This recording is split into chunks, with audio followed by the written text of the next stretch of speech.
Well, good evening, everybody. Welcome to another not so. Let me get my other sound turned down. Another episode of MGA Rules on Tap with IT problems. How about that? Yay! Well, not so yay. I was supposed to be having you hear the lead in to the Masters music. Oh, well. I thought I had set it up correctly. It was working when I tried it earlier, and now it's not. So whatever. It's only appropriate given that everything is the way it's been this year. So good to have everybody with us tonight. Season 7, Episode 6, MGA Rules on Tap. How to keep playing when the ball is not on the golf course. Rule 14, as many of you have heard me say, this is what I believe to be the most important rule in the book. So, um, anyhow, so that's good. You can hear me. You just couldn't hear the music, I guess. It is what it is. Okay, well, such is life. All right, so as we go on, most of you know, and looking at everybody who is signed in, I recognize a lot of names. All of you recognize me, but in case you've forgotten because you slept between last week and this week, I'm Doug Hoffman. I'm the Director of Rules and Competitions for the Minnesota Golf Association, not your favorite IT expert. And PGA Master Professional and Certified Expert in the rules of golf. And yeah. So anyway, so tonight what we're going to be doing. So before I get going, because I don't want Catherine coming back to me. So you show muted. Show muted. Or you are unmuted. Well, that's good. Okay. Well, that's good. I'm actually on two devices. I have like a tablet going so I can see myself, the show version of it. And I do that so that I can listen to see if I can hear music. And obviously I didn't, just like you couldn't hear music. So anyhow, going back to what Catherine called me on last week, we have to make sure that we identify what it is that we are drinking tonight. So tonight, I don't know if you can see it very well, but I've got my official 2017 Masters Cup, and in it I have some Coca-Cola going down to the Georgia way with some birdie juice in it. So a little fireball. So cheers to you. Don't have anything Masters related, but I'm sure some of you do. So feel free to post it in. Let's see, I've got some going. Uh, so can you guys see me? No. Yes, maybe. So Catherine said she couldn't see me. Voice loud and clear. So I have Tom Parker, Diet Coke with mixed green tea. Tom, I hope your event went well a few weeks ago that you were trying to listen to me in the car. I'm sorry it didn't work out, but I hope the event went well. Uh, Pinot Noir taste, water, hot chocolate, Dr. Pepper. There we go. Water. And I have to say, Brent Turner's watching Kilauea on his patio or his deck while he's listening to me. Now, that is real dedication. So, Powerade, wine. Yes, you can see me in the gallery. Let's see. Hot green tea and Mountain Valley spring water. Murph, you're way too healthy for me. That's all I can say. Catherine, decaf creme brulee coffee with rum chata. Unfortunately, nothing Masters pertinent. Um, Good. All right. Awesome. So we are going to be talking about the rules of golf. So here are what we're going to be doing. And here are our rounds thus far. Round one, we talked about the language of the rules. So that is the definitions. Round two, which took us, there was suspended play in round two, but we managed to get it done. We talked about the 5 parts to the golf course. Round three, we talked about why we played this game, most specifically the formats of competition and things like that. Rule 3. Rule 4, we talked about playing the golf course as we find it. Rule 8. And last week we talked about playing a hole and then playing the round. So Catherine must be just me with not seeing the people in the gallery. You might want to click some of the buttons in the menu up at top and see if you can find that. But yep, I'm certainly there. That's good.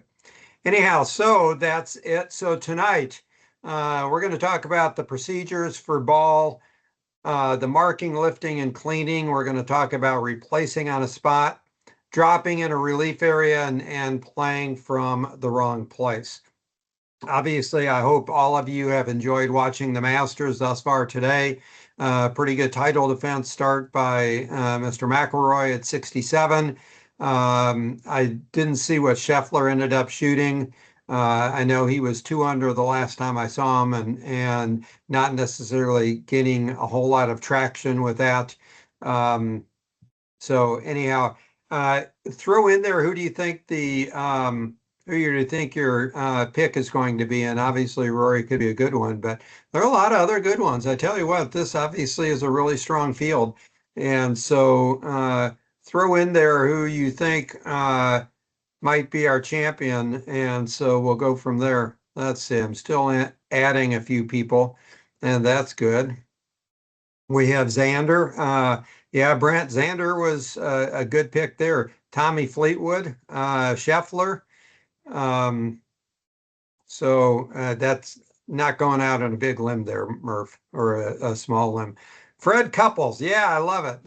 Freddie, wouldn't that be something to get Freddie or get Olazabal and Freddie in the final group on Sunday.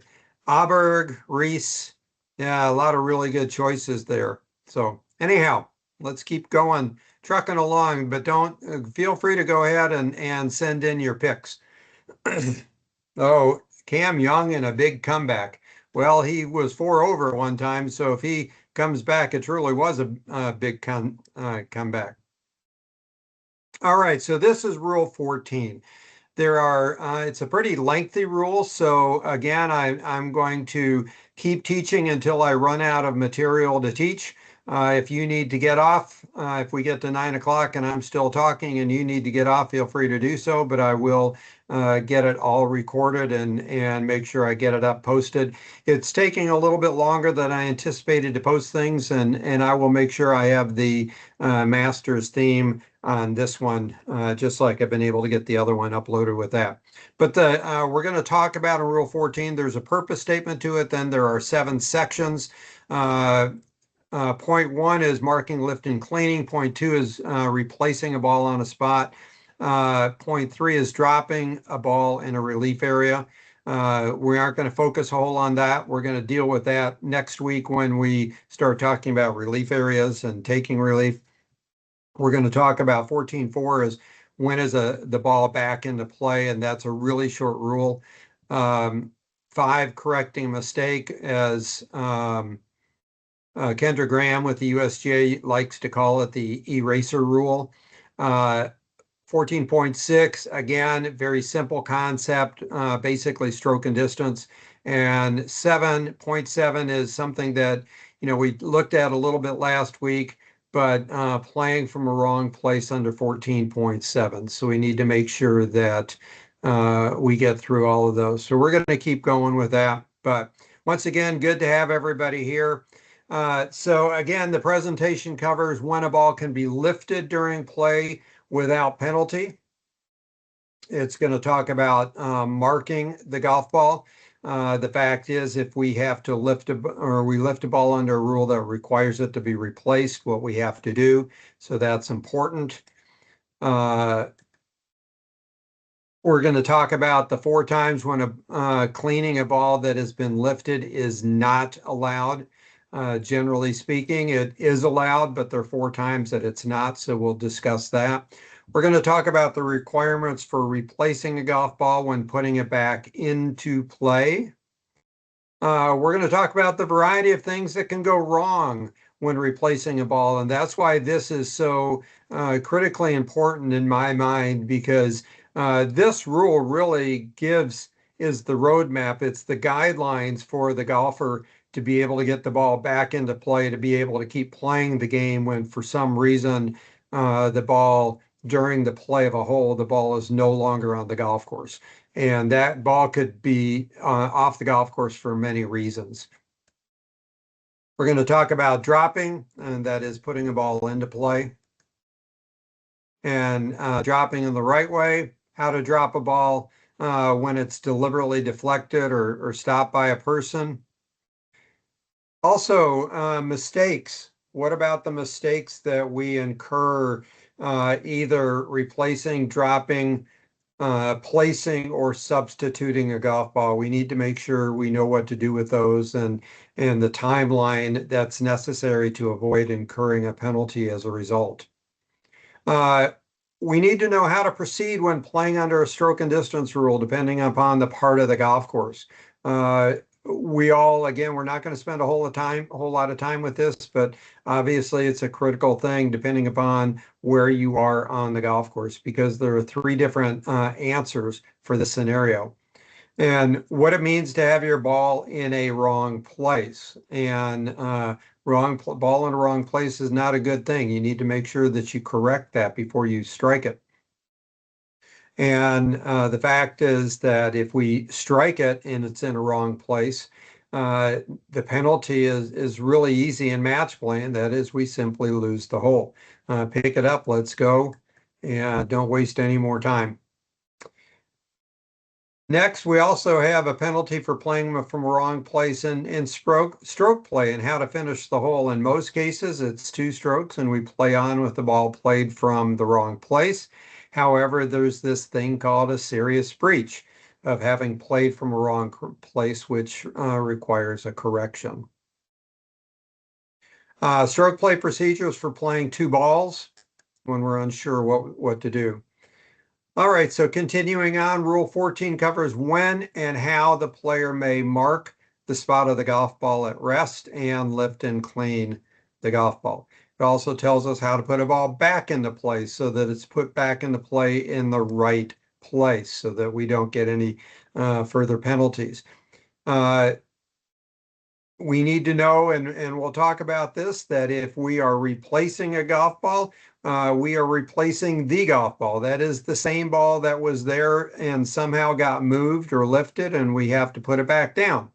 And putting it back down on its original spot. Whereas when taking free relief or penalty relief, we are allowed to substitute a ball. So even though we have the original ball, we can substitute. Or we can play the original ball, but it must be dropped in a particular area.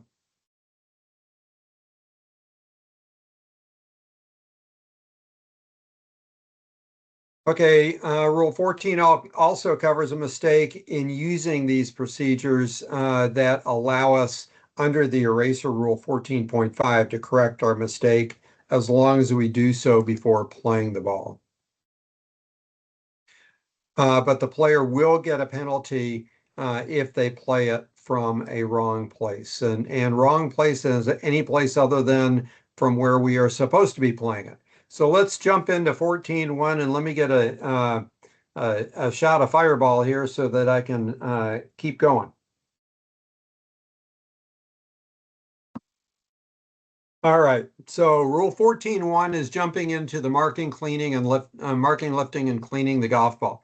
We are going to see some definitions about to mark as well as a ball marker. We're going to have an introduction and we're going to have these 3 subsections that we're going to discuss. So the first part is the definition.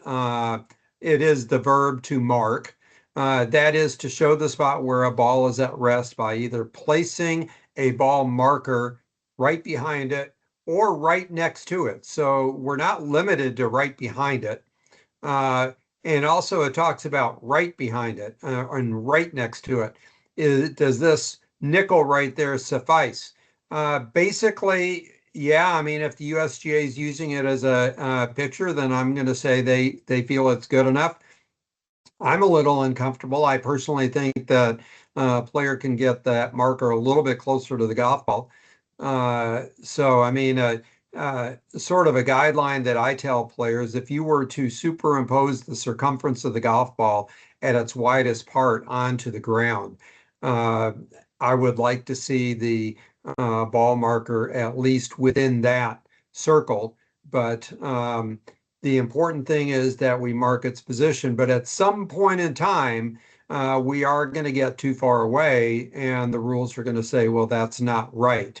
And as you've heard me say recently, the rules are written to be intentionally vague, and because you just can't write so specifically to say, well, the ball marker must be within a quarter of an inch of the ball. The object is to mark the position of the golf ball so we can replace it. But the further you get away, the more difficult it's going to be for you to put it back on its correct spot. So again, as that last statement says, it's done to show the spot of the ball for when we must replace it. All right, but looking at a further expanded part of this definition of to mark or mark, we can also hold a club on the ground right behind or right next to the ball. So we see the player marking with the toe of the putter. And so it's the same reasoning that we're there to just show the spot of the ball. And here are some other ball markers. We saw a coin, we saw the club, but so what is it to, what is a ball marker? How is it actually defined? Well, an artificial, first of all, it's an artificial object. So we can't use a stick, we can't use a leaf, we can't use a pitch mark that has been created by our golf ball. Ball lands, creates a pitch mark in the green and hops right in front of it and comes back and comes to rest against the pitch mark. We can't just say, well, that is suffice, we're going to use that. No, again, it has to be an artificial object when used to mark the spot of the golf ball.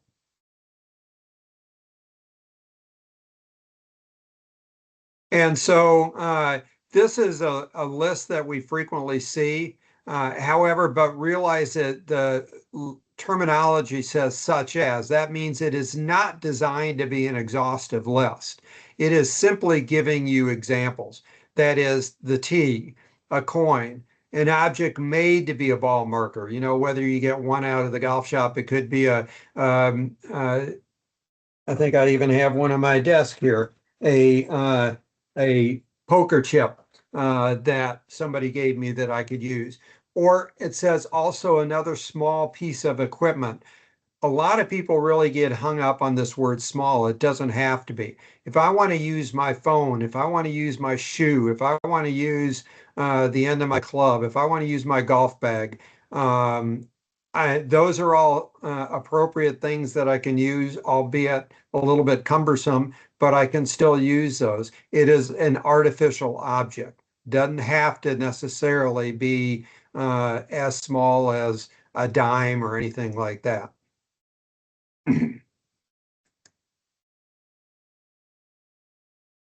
So when the rule refers to a ball marker being moved, that means the ball marker that is in place on the golf course, marking the position of the golf ball, and the golf ball has been lifted but not yet replaced. So it's important to keep that in mind if because there is a rule that we discussed already under Rule 9, a ball or ball marker being moved. All right, so continuing on, this is something that I find a lot of people, especially not very skilled golfers or newer golfers, this rule applies to a deliberate lifting of the player's ball at rest. So what do we see this player doing? We see this player rotating the golf ball.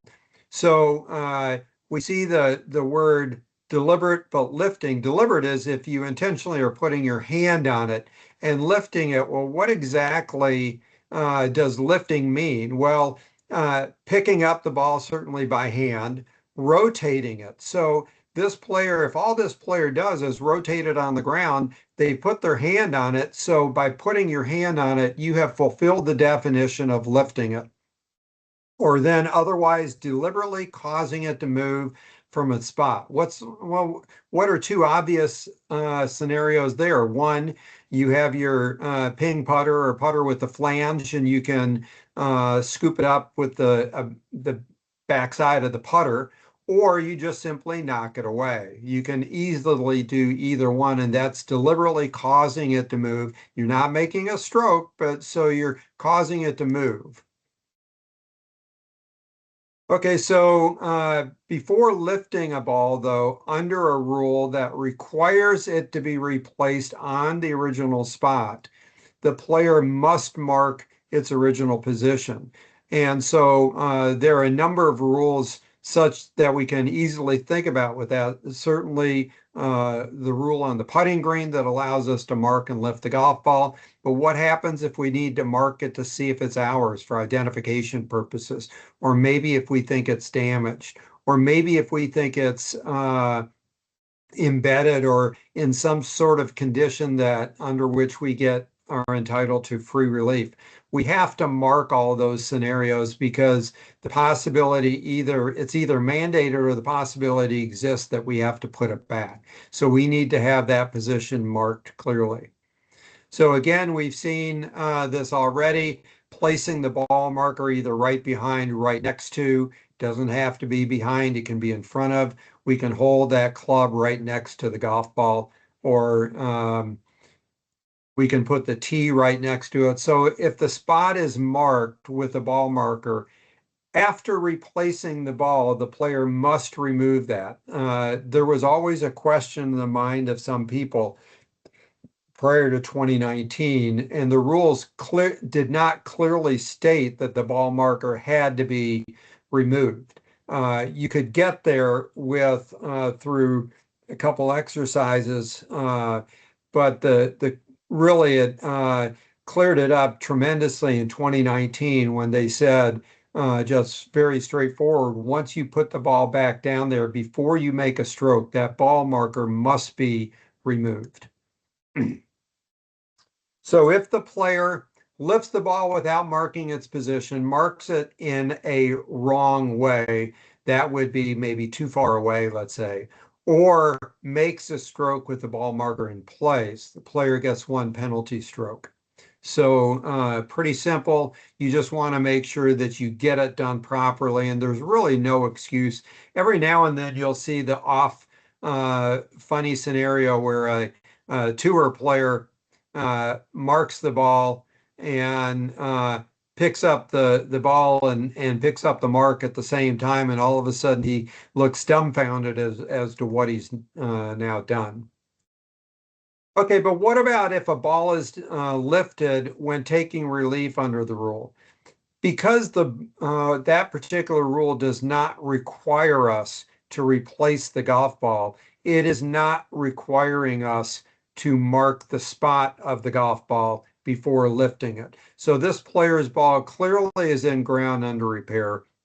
One would think, given the picture, that the player is going to take relief. So when he picks it up to take relief under the abnormal course condition rule, Rule 16, he will not have to mark the position of the golf ball. All right, so now the question becomes who may lift the ball? And then there's going to be the corresponding replacing it side. So first, who may lift the ball? Player's ball may be lifted under the rules only by the player. So, and this also includes, when you look at rules 22 and 23, includes the partner. So if Fran Page is my partner, then she's going to be able to mark and lift my golf ball. Maybe I've hit it out of the bunker and I'm raking the bunker and my ball's interfering with somebody else's play. And so she can go ahead as my partner, mark and lift my golf ball. That's perfectly no problem with that.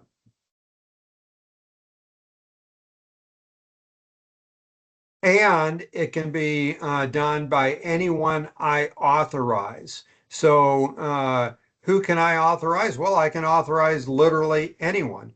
I can authorize a fellow competitor using the old terminology. I can, which is just simply another player in my group. I can authorize my opponent. I can authorize a spectator. I can authorize an official. But if you're the official, I would tell you to stay out of it and don't do it. When you're officiating, you need to really stay out of that kind of concept so that uh, the player doesn't gain any sort of advantage one way or another. You just leave it alone and go on. But you need to be really careful who you ask because you're on the hook if they mess it up. And the one thing that you want to consider here is this must be done every time you ask that person to do it. So you may have asked me to mark your golf ball 16 consecutive holes, and now when we get on the 17th green, you ask me, I'm not your partner, and your ball needs to be marked. I cannot just automatically go up there and mark your golf ball for you just because you've done it, asked me 16 previous times. So you need to make sure that you're really paying very, very careful attention to this. But then there's the exception, and that is your caddy may lift your ball at any time when it is on the putting green. So you have to make sure that it is in that specific part of the golf course when it is on the putting green. And then there is another caveat to that, and that is when it's reasonable to conclude that you as the player are taking actions to take relief and you have no intention to play your ball from where it is at rest. So here we have a caddy, we can't see it, but a caddy had lifted the ball from the cart path because the player was going to be taking relief. No differently than if a player or a caddy is lifting a ball from a penalty area or maybe under a bush and the player is going to take unplayable relief. However, if the caddy lifts the ball when not allowed to do so, the player incurs the one-stroke penalty. And this comes under Rule 9, a ball at rest move by the player. Okay, and so we do have the concepts with relation to Rule 25, the rules and how they're modified for players with disabilities. All right, so that's marking and lifting the golf ball. But now a ball that's been lifted from the putting green, we're going to get into cleaning the ball. So we certainly know a ball that's been lifted from the putting green may always be cleaned, always. But a ball lifted from anywhere else may always be cleaned, which is kind of an interesting use of words, may always be cleaned. So what does that follow up with? It means that it can always be cleaned except if we're lifting it to see if it's cut or cracked. Now we can't do any cleaning of the golf ball. If we lift it to see if it is indeed our own golf ball. So here we have the player lifting it to identify it, and you can only clean it when you lift it to the extent necessary to find your dots. Now, I've mentioned previously that when I mark my golf balls, I draw a face on it, I have dots over it, I have lines on it. You're never going to mistake my ball for yours. And I should never mistake your nice clean golf ball with one little black dot just above the number, just to the top right of the last tee in Titleist as mine, because I'm not going to use a black marker and I'm also not going to have one little small dot on it. Also, if we lift a ball because of interference, so we have two golf balls right next to each other, not on the putting green, each player has marked the position of their golf ball with a T, and now we're going to identify the one ball that's going to be lifted. And because we're lifting it, it's in the general area of the course. It could also be in a penalty area if two balls come close together, or in a bunker by chance where two balls are close together. And if we lift it because one ball interferes with the other, we are not allowed to clean that golf ball. And so again, we've seen this picture previous week. We have Mr. McKenzie helping Mr. Woods, and Mr. Woods is wanting to lift the golf ball to see if it lies in a condition that warrants relief. So in this particular case, Tiger is not going to be able to clean it when he lifts the ball.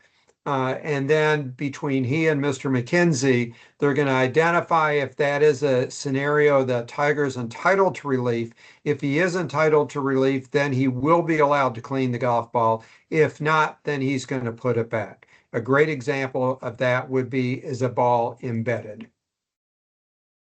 If a player chooses to clean their golf ball when not allowed, that is a one-stroke penalty, and they must replace the ball from where it was lifted.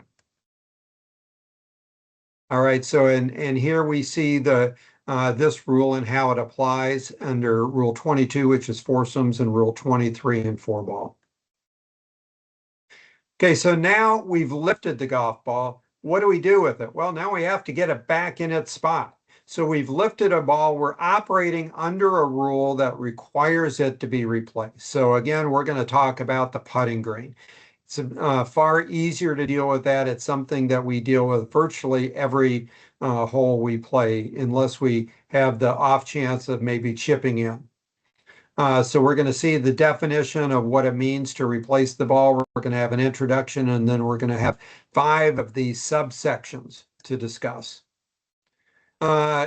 This rule applies whenever a ball has been lifted or moved. Lifted is an intentional act, either done by the player, the caddy, or somebody else that lifts the ball. But here we have a scenario, obviously this little gecko here, not so much of a gecko, but he has caused the ball to move. And the rules are going to require it to be replaced on a spot. So replacing a ball is not automatically just because the ball was intentionally lifted. It could be moved, and it could be moved for a variety of reasons. Okay, what is it to replace the golf ball? To replace means we are placing a ball down by setting it down by hand. We can't use a club and roll it into position. We can't use our foot or anything like that. And then letting it go with the intent for it to be in play. So this implies that the letting it go means that we are going to be using our hand to be able to put it back into play.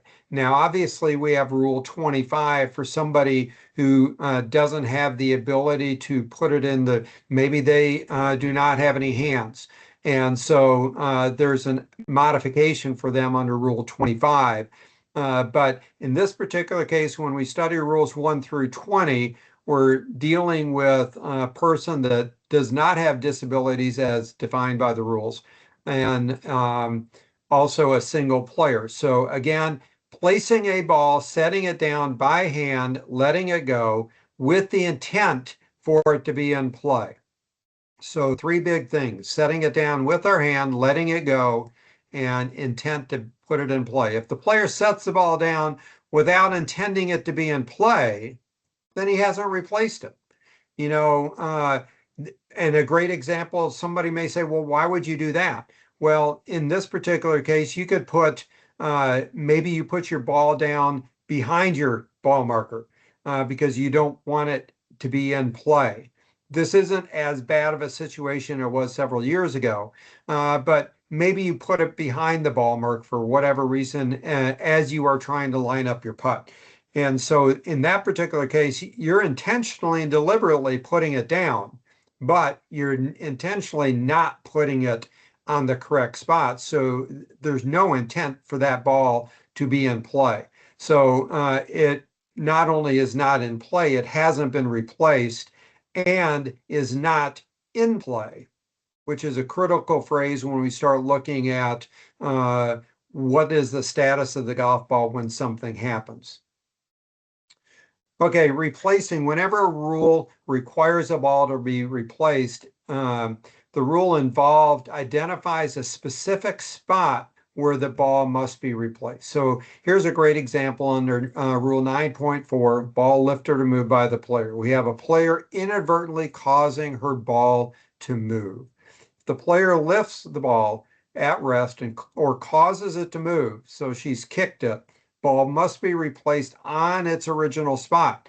Well, the rules, as we learned several weeks ago, there's a reasonable judgment concept to the rules, and that is if we're just blindly walking along and inadvertently kick our golf ball with no knowledge of where it is, we may have an idea of where it was, but we may not know its exact spot, that specific spot. So what do we do then? Well, we've got that reasonable judgment ability built into the rules where I'm going to say, okay, or she's going to say, well, this is approximately where I kicked it, so I'm just going to put it down here somewhere. It may not be exact, but that's going to be okay under the rules. And so again, we have the special Rule 25 that allows the player to do certain things. All right, so when we go to replace the ball, we must use the original ball. So that's very straightforward. So when we're looking for a golf ball, cause it to move, we have to move the other one back. But there is an exception in the unique scenario where something has happened. So if the original ball cannot be recovered with reasonable effort and within a few seconds, not very much time, so long as a player did not deliberately cause the ball to become unrecoverable, the player is going to be allowed to substitute, as well as if the original ball is indeed damaged, cut or cracked. Um, Somehow this player has hit it hard enough to cause the ball to get cracked. And so the rules allow the player to substitute, and so then we don't have to use the original ball. Or if play has been suspended, been stopped for some reason. Once play resumes, then we are not required to put the original ball back down there. Even though we may have it in there in our hands, we may have picked it up and put it in our bag, or we may have left it on the golf course. And we go back out and play's going to resume shortly. And I'm going to be entitled to mark my ball, lift it, clean it, and then I can even substitute another ball there because play was suspended. And while play is suspended, I have the right to swap golf balls. So I don't have to replace the original ball. All right, so now we have a scenario where one person inadvertently hits another player's golf ball. So the original ball was played by another player as a wrong ball under Rule 6.3. So here we have John and Jay. John's not paying a whole lot of attention. He sees a golf ball.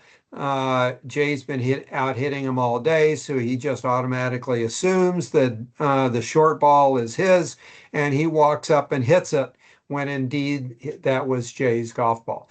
And so now what do we do? In that particular case, it's going to tell us we don't have to go back and recover the original golf ball. We can substitute in that particular case.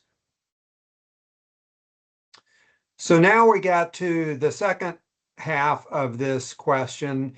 The question is of who can lift the golf ball. Now the answer is who can replace it. And it's very, very specific, and we have to be very, very careful. The player's ball must be replaced under the rules only by the same three entities who can lift it. So think about the people who can lift the golf ball: the player, the partner, player or partner, and the side in that regard, the player's caddy, or a person authorized by the player.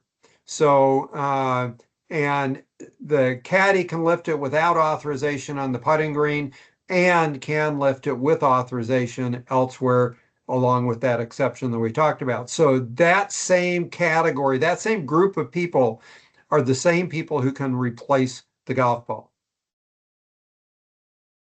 So uh, the player obviously can always put the ball back down.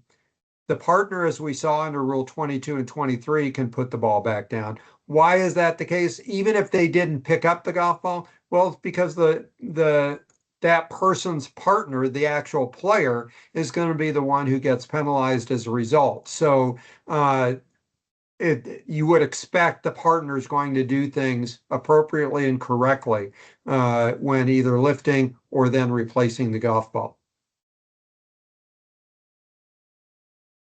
So then any person we allowed to lift the golf ball is going to be the person who can also put it back.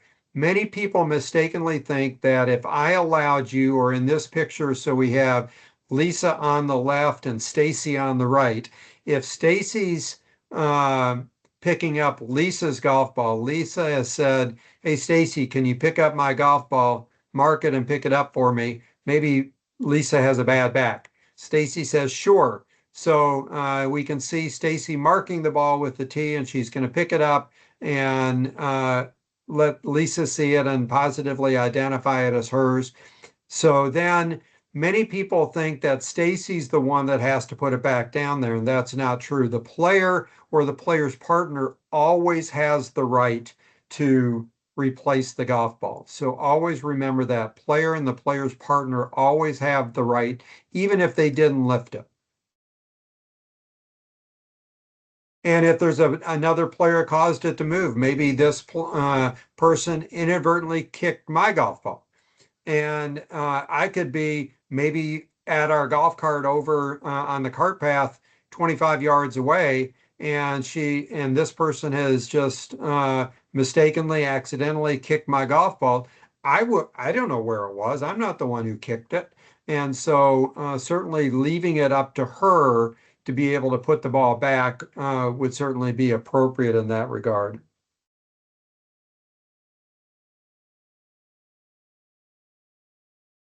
All right, so if the player plays a ball that was replaced by someone not allowed to do so, that player gets the one-stroke penalty.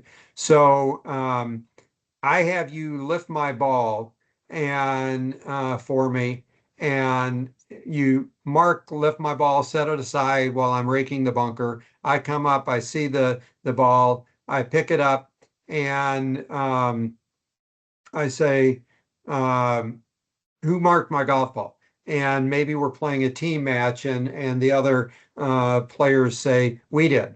Okay. And if I give it to the wrong partner, the other player, and have that player put it back down, that would be an example of a scenario where I would incur the one-stroke penalty for having the wrong person replace it. And again, the accommodations with regards to players with disabilities. Okay, so not only do we know how or who must replace it, now we must see how it must be replaced. Same concept of the other thing. That is by replacing it, setting it down by hand on the required spot, letting go. So that doesn't just apply to me, it applies to everybody else. If the player plays a ball that was replaced in the wrong way, but on the required spot, that would be important. Now the player only incurs one penalty stroke. This is often what is referred to as a procedural penalty. We have the general penalties, such as playing from a wrong place and playing a wrong ball. But this is a procedural penalty, and that is the procedure of replacing the ball was incorrect. Where do we do it? Well, we placed on it the position, hopefully at the spot at which it was marked. So if we've got the coin down there, we've marked the position, we put it back down there. But in the scenario where it was kicked, we don't know. So we're just simply going to put it back down on that spot. But of course, there's the scenario where that lie may have been altered. So we have a golf ball that has been run over by a golf cart. and now embedded into the ground. So we're going to touch on this later in this section of the rule, except when the ball must be replaced on a different spot. 14 2D2 is if the original lie has been altered other than in sand. And then what do we do if it won't stay at that spot? Or if the player is going to take relief under a rule. It could very well be that a ball at rest is moved, and maybe it was moved during search in a penalty area. And the ball's moved, so there's no penalty for the ball moving during a search. If I subsequently decide to take relief from the penalty area, well, I don't have to put it back in that particular case. And if the ball was at rest on, under, against any immovable obstruction, integral object, boundary object, or growing or attached natural object, we're going to have to put it back under that. And then the spot of the ball also, remember, includes a vertical component. So this ball is not only almost sitting on the root of this tree, but it's also perched in some of the growth of this tree. So it's actually not on the tree, nor is it sitting on the ground itself. So this means that the ball must be replaced on its original spot, which is on, under, or against any such object that we saw above. Now, certainly if our ball was moved and it was ultimately at rest on an immovable obstruction, why would I need to put it back only to end up taking relief? I would not. If I'm going to end up going ahead and taking relief, I don't have to put it back. If any loose impediments were moved or removed as a result of the ball being lifted or moved, they do not need to be replaced. And this is a key concept. It's going to be a slightly different scenario depending upon the exact facts of the situation. If I'm shuffling around searching for my golf ball and I cause it to move, and at the same time I remove some of these leaves, I don't have to go get those leaves and put the ball back in that spot. However, if my ball is sitting on a leaf and I try to extricate the leaf from under the ball, and in doing so I cause the ball to move, now I'm going to incur a penalty, but I don't have to put the leaf back there. However, if my ball's resting underneath maybe a rock or something, and I find it and trying to identify it, I cause the ball to move. I'm going to have to put it back.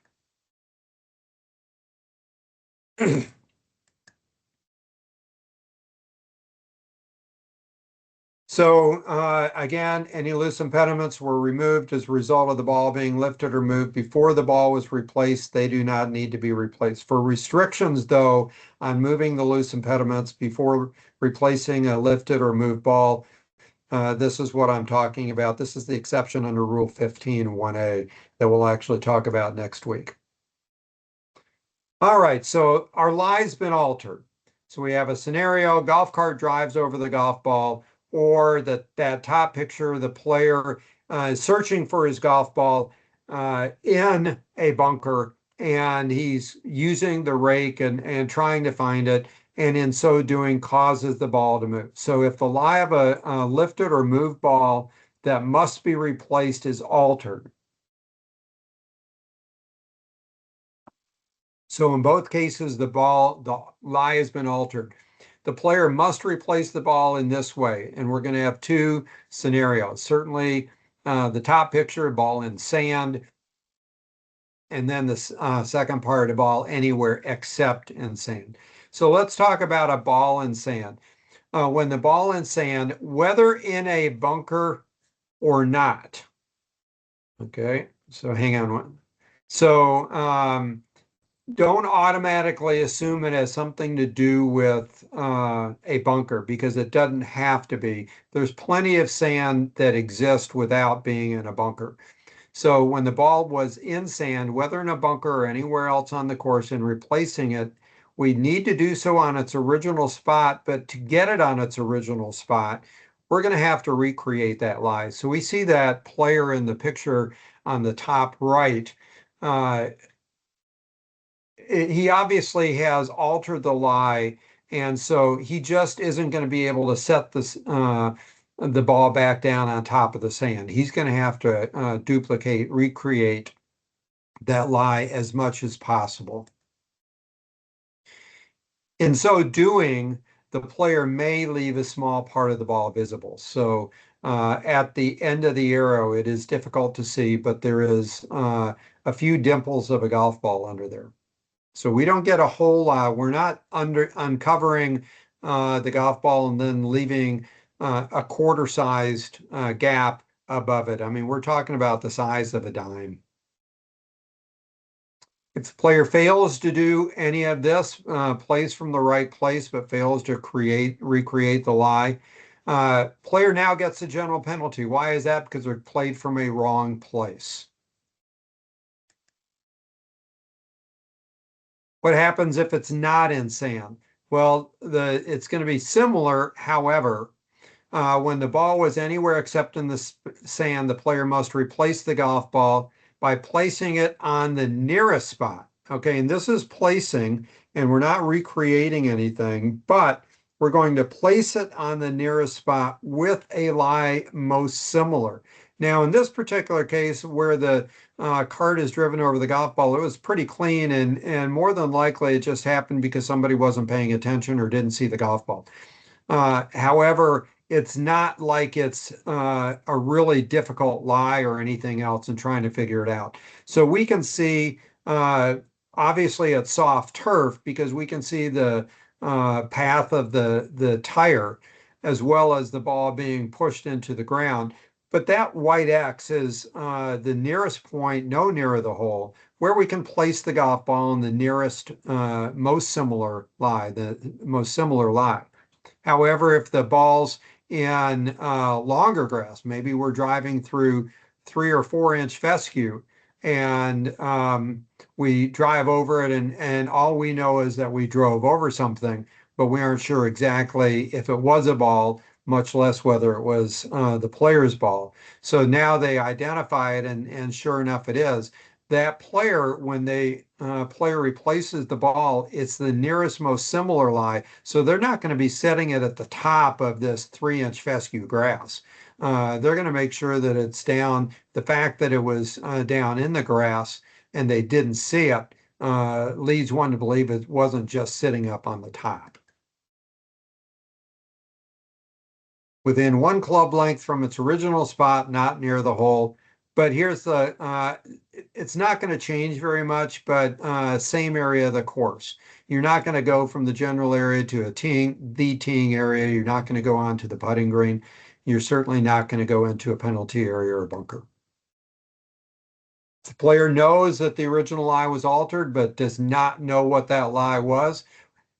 Just simply estimate it. Again, you drive over the golf cart, drive over it with the golf cart, you don't know what it is, and so you just estimate as best as possible. And that's true whether the ball's in the sand or anywhere otherwise. Okay, and there is the exception for lies alter while play has been stopped and the ball has been lifted. We're going to go to rule 5.7. That's when playing a hole. And we're going to pay attention to that, and it's going to give us the guidance there. So this is a unique situation where play has been stopped. We're simply talking about the lie has been altered while play was stopped. All right, so now we go and we replace it, but we can't get it to come to rest on its original spot. What do? Well, we try it a second time. If we can't get it to stay on a second time, now we may need to go to the nearest spot where we can get it to come to rest. And that nearest spot is, of course, no nearer the hole. These are the limits, spot not near the hole.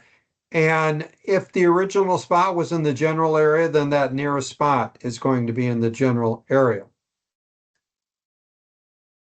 If that nearest spot or if the original spot was in a bunker or penalty area, then we're going to be restricted to the bunker or the penalty area. And notice it's the same. Now, if it's on a putting green, it's a slightly different answer. We are going to try to go to the nearest spot on the putting green. But if the nearest spot where the ball will come to rest is on the collar, we will go there and we will be placing it. So think about a ball that is at rest. Augusta, we're going to see a ball maybe come to rest on the putting green. Chances are we're not going to, it's not going to be moved by some outside, but maybe another ball hits it. Okay, so if it somehow came to rest precariously perched and maybe on the front of number 9 with the false front, if somehow it came to rest right at the crest of the hill and we don't really know how, and then is moved subsequently by another ball. So the player whose ball was on the green must replace it. Well, that green may be so slick that he cannot simply find a spot where to put it down. If only a matter of a few inches away, or even a yard away, or no matter what it is, if the nearest spot would be over in the fringe where it will come to rest, then that's where he's going to go. But don't let that, just because you're going off of the putting green, mean that you're now going to drop the golf ball. You're not. You're actually going to be placing the golf ball as well in that particular position. And what happens if you don't, if you end up going to the wrong spot? Well, that's that penalty for the general penalty for playing from a wrong place under 14.7. And of course, the foursomes and 4-ball. All right, so now we have a scenario that we're going to be dropping the golf ball. So I guess we do. I inadvertently shaded that when I didn't need to. So we are going to talk about dropping the golf ball. All of you really know what it is to drop a golf ball. So I'm not going to spend a whole lot of time on there, but I am going to emphasize the key points to this. Because not only is it important to us as players, but it's critically important to us as officials so that A, we can ensure that players are doing it properly, and B, that we can help a player do it properly if the case might be. So we see some definitions, there's an introduction, and then we have the 4 subsections that we're going to talk about. Okay, first and foremost, what is it to drop a golf ball? That is to simply hold the ball and let go of it so that it falls through the air with the intent for the ball to be in play. I can't simply toss a ball out on the ground and well, I can if that's, I'm not going to go through the process of dropping it. I just simply toss it on the ground and my plan is to hit it, so I have intent to put it into play. That I can do it that way, but obviously I'm going to have a procedural error associated with it and potentially a wrong place. But here is our procedure. We're going to simply hold the ball and let go of it. And it has to fall through the air. Notice it doesn't say how far it has to fall through the air. So this, for this player, the center of the knee may be 20 inches. The bottom of the knee joint and the top of the knee joint, which is basically the range in which the rules associate with it, are, say, maybe 18 to 22. So his dropping height is anywhere from 18 to 22 inches, generally speaking, but don't start thinking about it that way, because that was a mistake I did early in this process when this dropping procedure changed. The player lets go of the ball without intending it to be in play, or if it hasn't been dropped, it's been tossed and thrown over my head or whatever, it's simply not in play. So we need to make sure that when we do this, it's a very intentional act as well as following it. Okay, when we drop a golf ball, there is going to be a very specific area. Most of us know this already, but it's going to be dependent upon the rule that we're discussing, because there are 3 components that we need to consider. So in the case of that top right, player taking relief from ground under repair, we're going to identify a reference point, which is simply the nearest point of complete relief And so once we identify that nearest point of complete relief, that's our reference point from which we now measure our relief area. And in this case, it's a one club length semicircle. In the lower left, we have a ball that's embedded. Well, under Rule 16 for the embedded ball, the rule is going to tell us that the reference point, that nearest point of there's no such thing as the nearest point of complete relief. That reference point is simply the spot immediately behind the ball that is also in the general area. And when we talk about an embedded ball, it's always going to be an embedded ball in the general area. You can have embedded ball in bunker and you can have an embedded ball in a penalty area, but you're not going to get free relief. You have a embedded ball in the teeing area, it pops straight up and comes down and plugs. That's not a worry because under the teeing area rule, we can go ahead and lift it and do whatever we want to. And certainly on the putting green, we're allowed to lift it and fix our pitch marks. So embedded ball, generally speaking, is going to be the spot immediately behind the golf ball, but may not be necessarily. And then we'll have our one club length relief from there. The lower right is a ball unplayable in the bush. So the player is going to proceed under option 2 or 3 under the unplayable ball rule 19. Option 2 is the back on line relief. Option 3 is the 2 club length, often referred to as lateral relief. Okay, what happens though if we're dropping a ball from knee height in an uneven area? If life were only so simple as to be on flat ground? Well, obviously there are going to be scenarios where if we drop a ball and maybe we're standing downhill, so behind us is uphill, in front of us is downhill, and we drop from knee height, it may or may not necessarily be knee height. So the definition of drop requires a player to drop a ball from a location at the player's knee height when in a standing position. This is intentionally vague, but yet it's kind of specific. So here we have a good image of this. So we look at the image on the right. We see if the player is standing up above the spot where she's going to drop the golf ball, knee height is going to be higher than where she would be standing. Her knee height would be if she's standing at a position below the golf ball.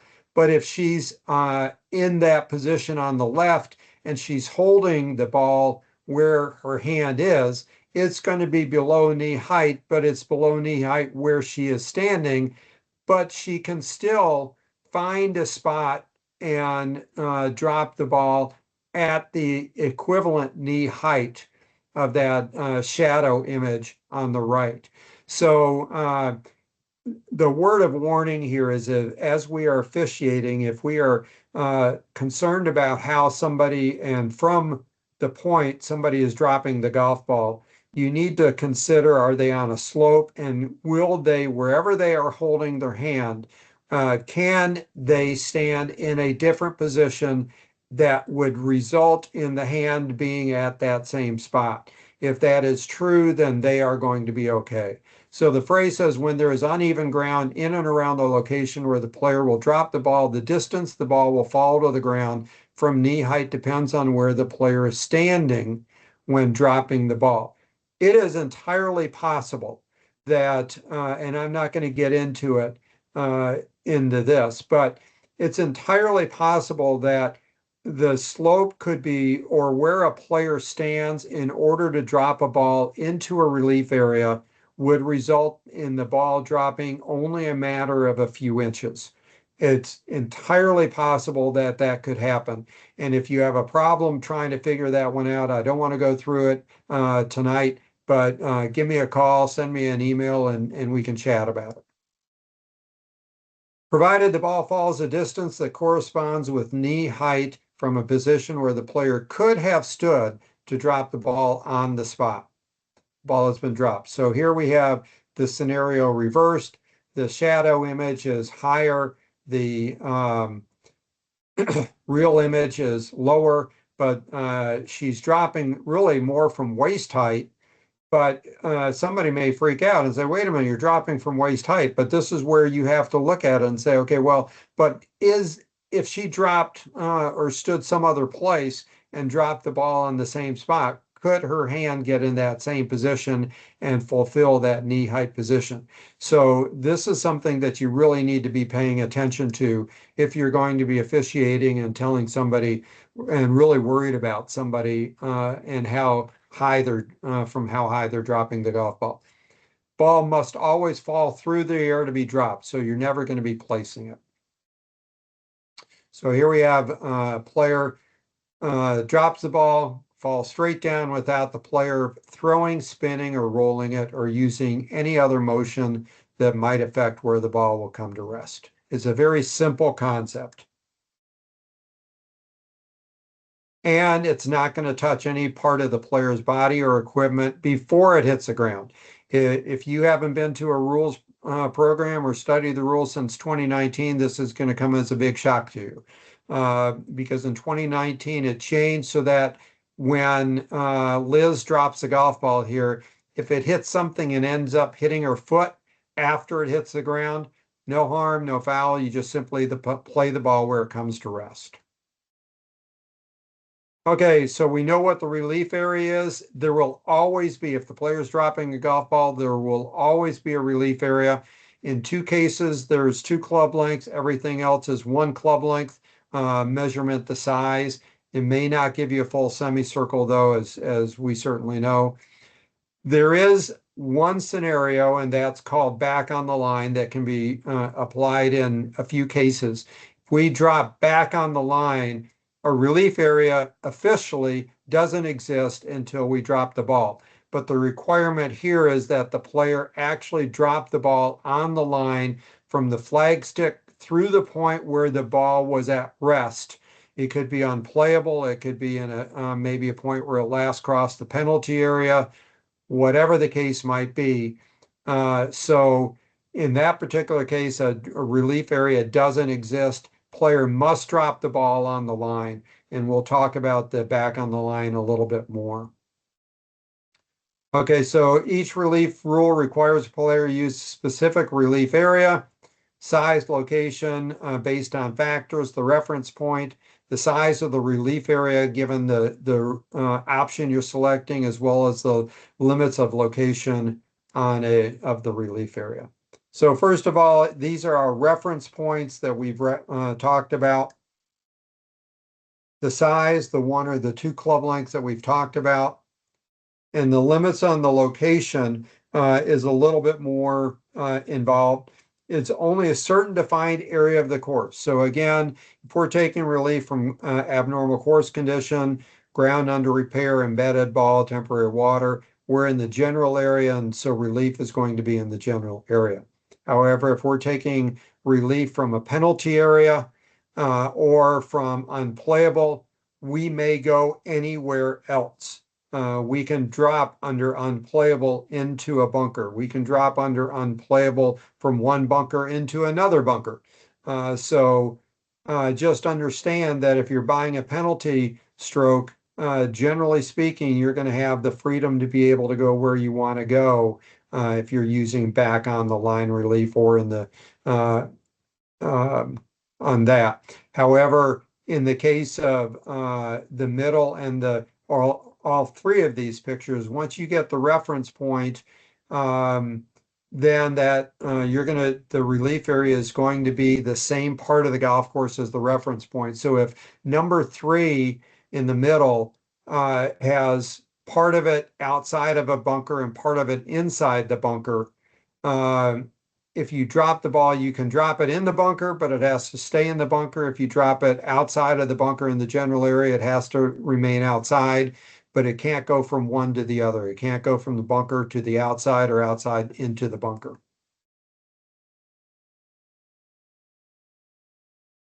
It is where there is no difference as defined in this particular rule from the condition from which relief is being taken. It is where there is no interference from the condition. So in this particular case, we need to make sure that so it's going on, it is only in a certain defined area of the course, not near the hole then, or must be outside. And it is where there is no interference from the condition from which relief is being taken. That's in the case of maybe abnormal course condition or ground under repair. So here we have a player measuring her one club length. Ball is on a drain. She's going to identify this spot, and then she gets the one club length. So we can see the direction of play is along with the arrow. You can see sort of the flag stick over on the right-hand side. So you measure she determines her nearest point of complete relief. Now, I hope that's not her coin on the right as nearest point of complete relief, because nearest point of complete relief is going to be to the left of the drain. However, or maybe even just to the right of the drain, and she straddles it. Let's hope the spot on the right is something else. Oops, wait a minute, let me go back. Yeah. Okay, so each rule relieves the reference point size of, we've talked about that already. So the reference point, oh, here we go. Reference point is going to be just to the right of that drain. Relief area is going to be the one club length. And so we draw that full one club length circle, but then there's going to be a limitation. It can't be in the bunker, can't be on a putting green, must be in the general area. So that takes out the bunker and the putting green. Must not be near the hole. So that takes out the top half of that circle. And must be complete relief. So if there's any interference from anything, or any interference from that drain after she drops the golf ball for the lie of the ball or area of intended swing stance, there's going to be a problem, and that's not complete relief. And here's the back on the line relief. Player is going to be dropping the ball on the line. And this is going to be really important if you're an official out there, that the player understands that they're dropping it back on the line. Now, this is understanding or with the belief or knowledge that you know where the flag stick is, and you know where the ball in this particular case last crossed the edge of the penalty area, or have a pretty good idea. So you're able to draw this line. It may not be so clear in real circumstances. It could very well be that you're a long way from the putting green, or maybe you have an area of trees blocking your view of the putting green, flag stick, whatever. And so you're going to use that reasonable judgment that the rules allow. Of course, it's going to be in a location allowed by the rule being used. So in this particular case, under a penalty area, the player can go back. General area can go back to the teeing area, can go back to a bunker if they want to. Creates the spot for back on the line relief area. The relief area doesn't exist until the ball hits the ground. Once the ball hits the ground, now it creates this relief area, and it's one club length any direction. So this is something that we have to get ourselves accustomed to, is player dropping back on the line relief. The ball can go forward from where it first hits the ground. It can go forward upward to one club length, because the relief area is a full size circle. But it doesn't change how we apply this 14.3C we'll talk about.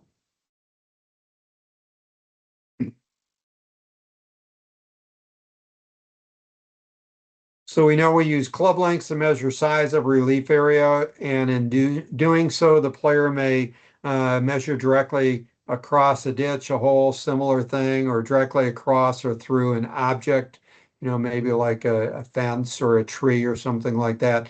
Could very well be nearest point of complete relief is going to be in the middle of a tree. And well, how can that be nearest point of complete relief? Well, it's the point nearest to where the ball is at rest, where the player doesn't have interference. Now, it doesn't say, the rules don't say anything about that being able to drop it there as being possible. So just understand that nearest point of complete relief doesn't mean nearest point of or the nicest point of relief. It's nearest, and so we have to estimate. So if it's a huge tree, let's say the radius is the size of a grip, the length of a grip. And so if now all of a sudden we're measuring from the club or from the edge of the tree, we can't use the entire club. We're going to have to use the club minus the grip length. So keep that in mind when you're helping with a player set in that.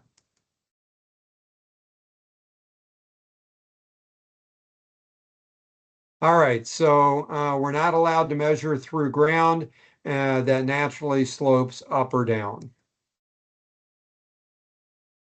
Relief area, the committee procedure is 2I.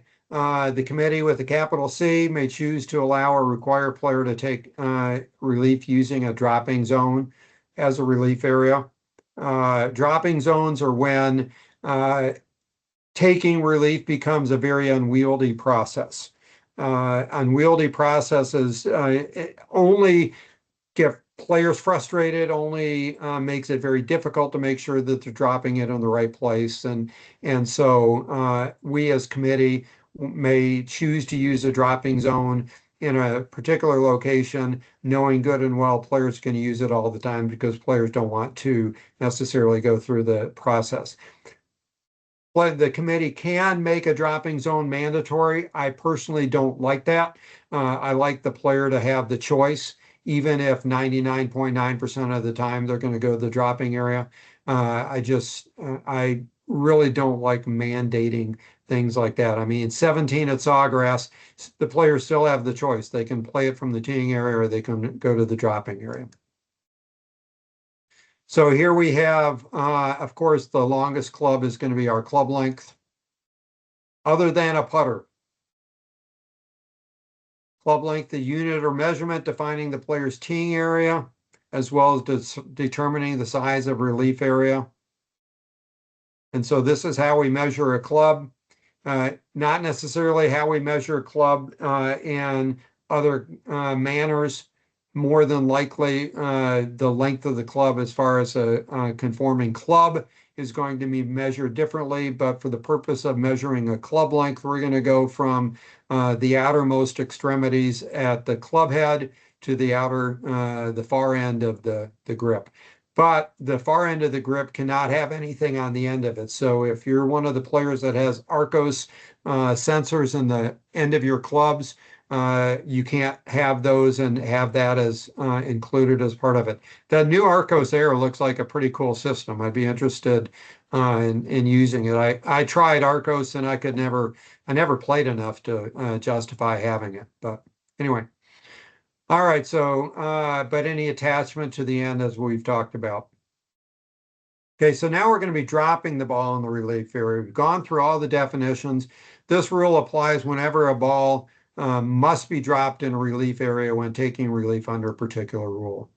And that includes when the player must complete taking relief by placing a ball.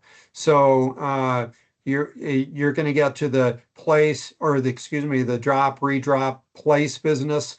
So this relief area is still in effect when it comes to that last part.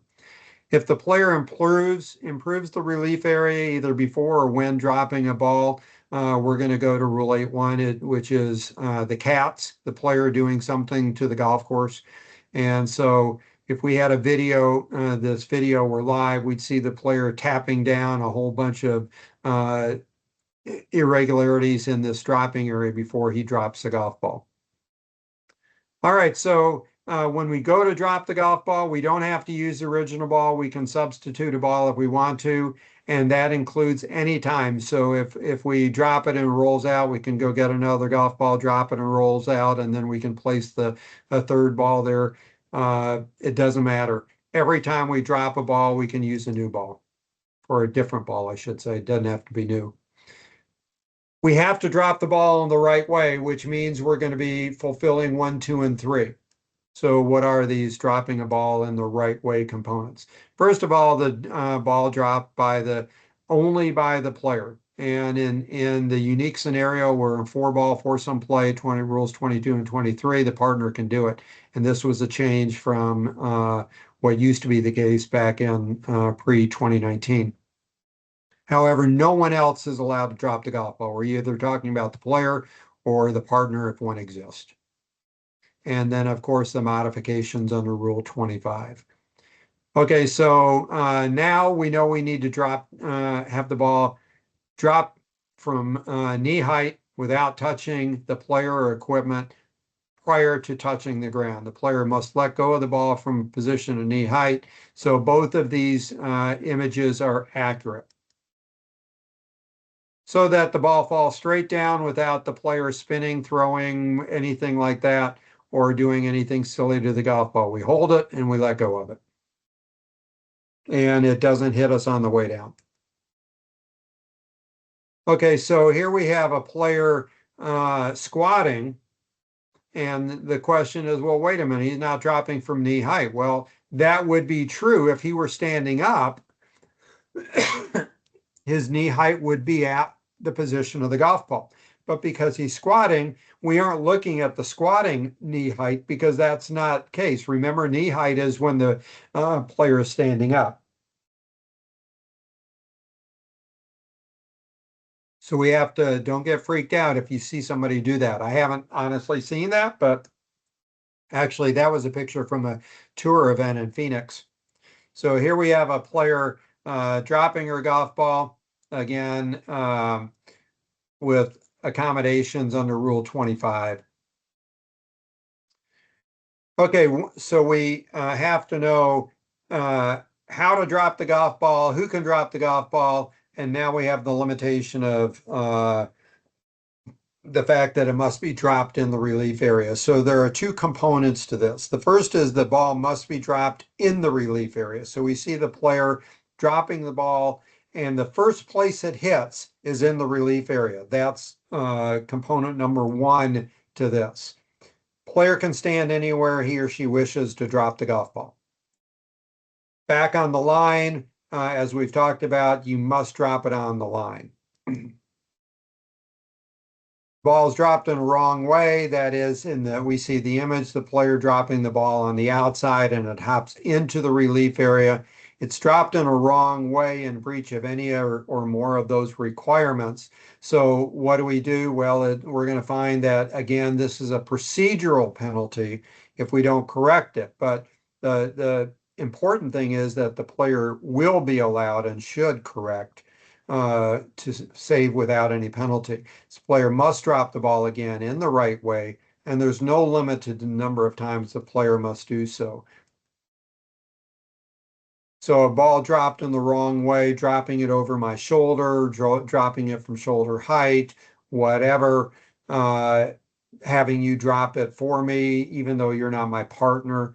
None of those count and as one of the two drops. So we have to keep that in mind. Those are no drops. That means they don't count in the process. So if the player does not drop it again, instead makes a stroke at the ball where the ball came to rest after being dropped in the wrong way. So here we have a player, it's a procedural scenario where players dropping from shoulder height, and obviously a senior, he's declining, he's forgetful like I am, and so it drops at shoulder height, the reverts back to the old ways. And so what's going to happen is if the ball ends up in the right spot, now it's only a procedural penalty and it's a one-stroke penalty. However, if it ends up outside of the relief area, now the players play from a wrong place and incurs the general penalty. So the differentiation is pretty radical, pretty significant, albeit only one stroke or two strokes, but still, in the case of match play, it can be rather large, one stroke versus a loss of hole. Okay, so if the player has completed taking relief when a ball dropped in the right way comes to rest in the relief area, marvelous. Let's go. Let's keep playing. Everything's good. Nothing, no worries. So that ball's in the relief area because it touches the relief area. However, and I wish they would change this rule. However, a ball that lands at the very front edge and part of that golf ball is in front of our relief area, or excuse me, our reference point. So this is really important. If somebody says, do I need to put a tee down to mark the reference point? As an official, your answer should be, that would be a good idea. And the player doesn't have to. But if the player drops and the ball comes to rest in a position where you're uncertain if it's closer to the hole as this golf ball is, that would require the player to redrop the golf ball. And you don't want to have that scenario come up. So it's always best to make sure that the player, and sometimes you don't need to know this, but by having the instructing the player to do it, you're teaching the player to do it, and so that the player gets accustomed to doing it in the future. So back on the line relief again, as long as the ball touches the relief area, we're good.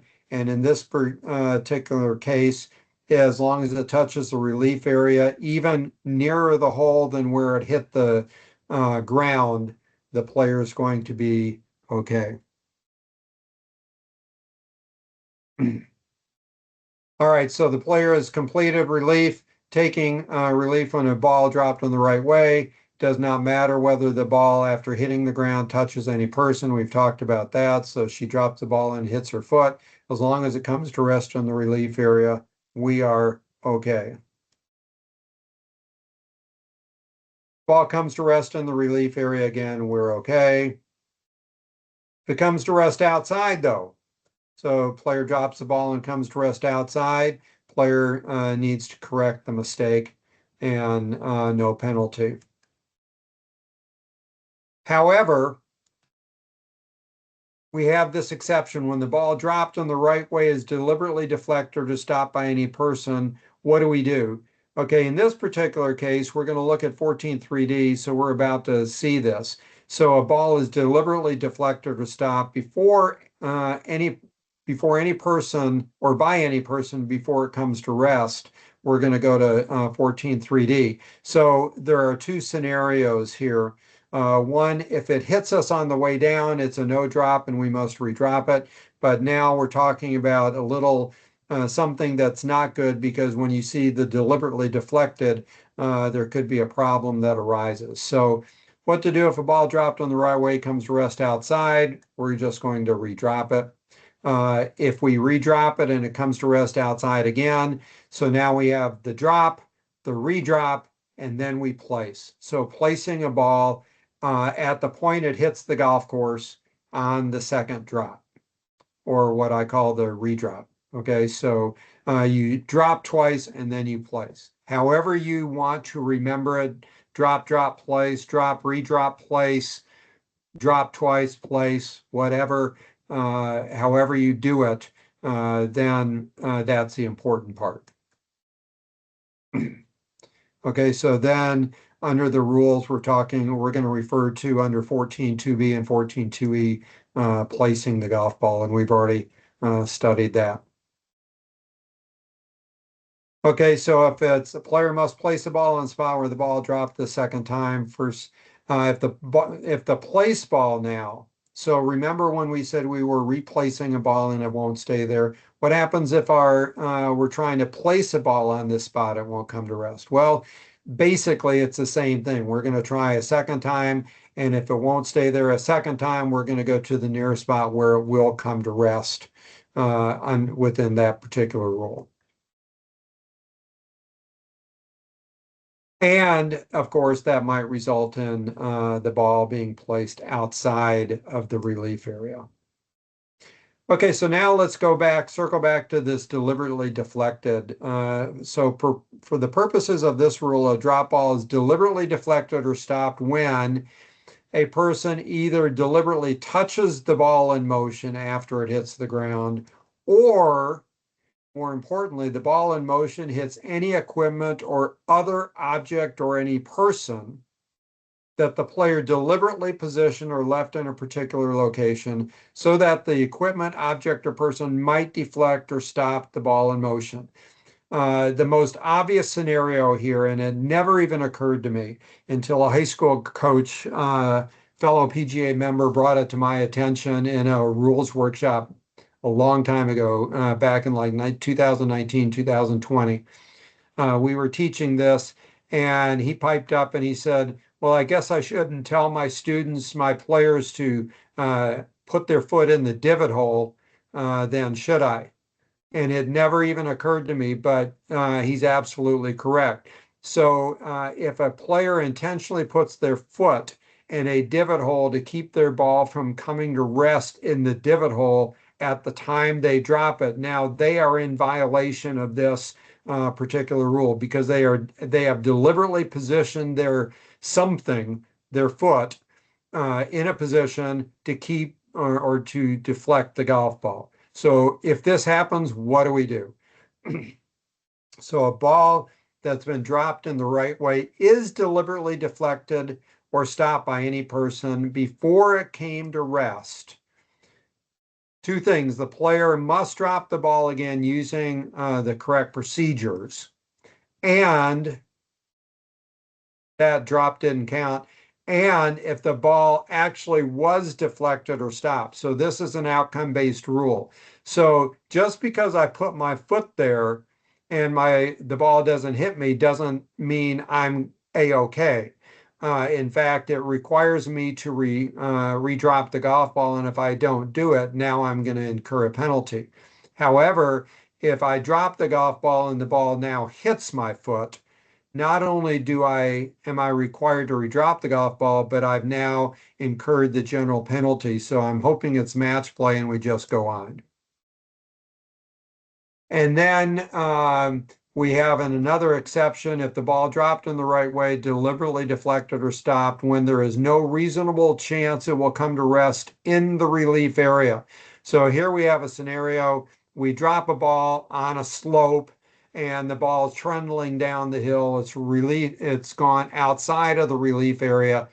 I now stop it with my club. I am not going to be penalized in this particular case for stopping the golf ball because it was clearly unreasonable to think that the ball was going to roll back up this slope and come to rest in the relief area.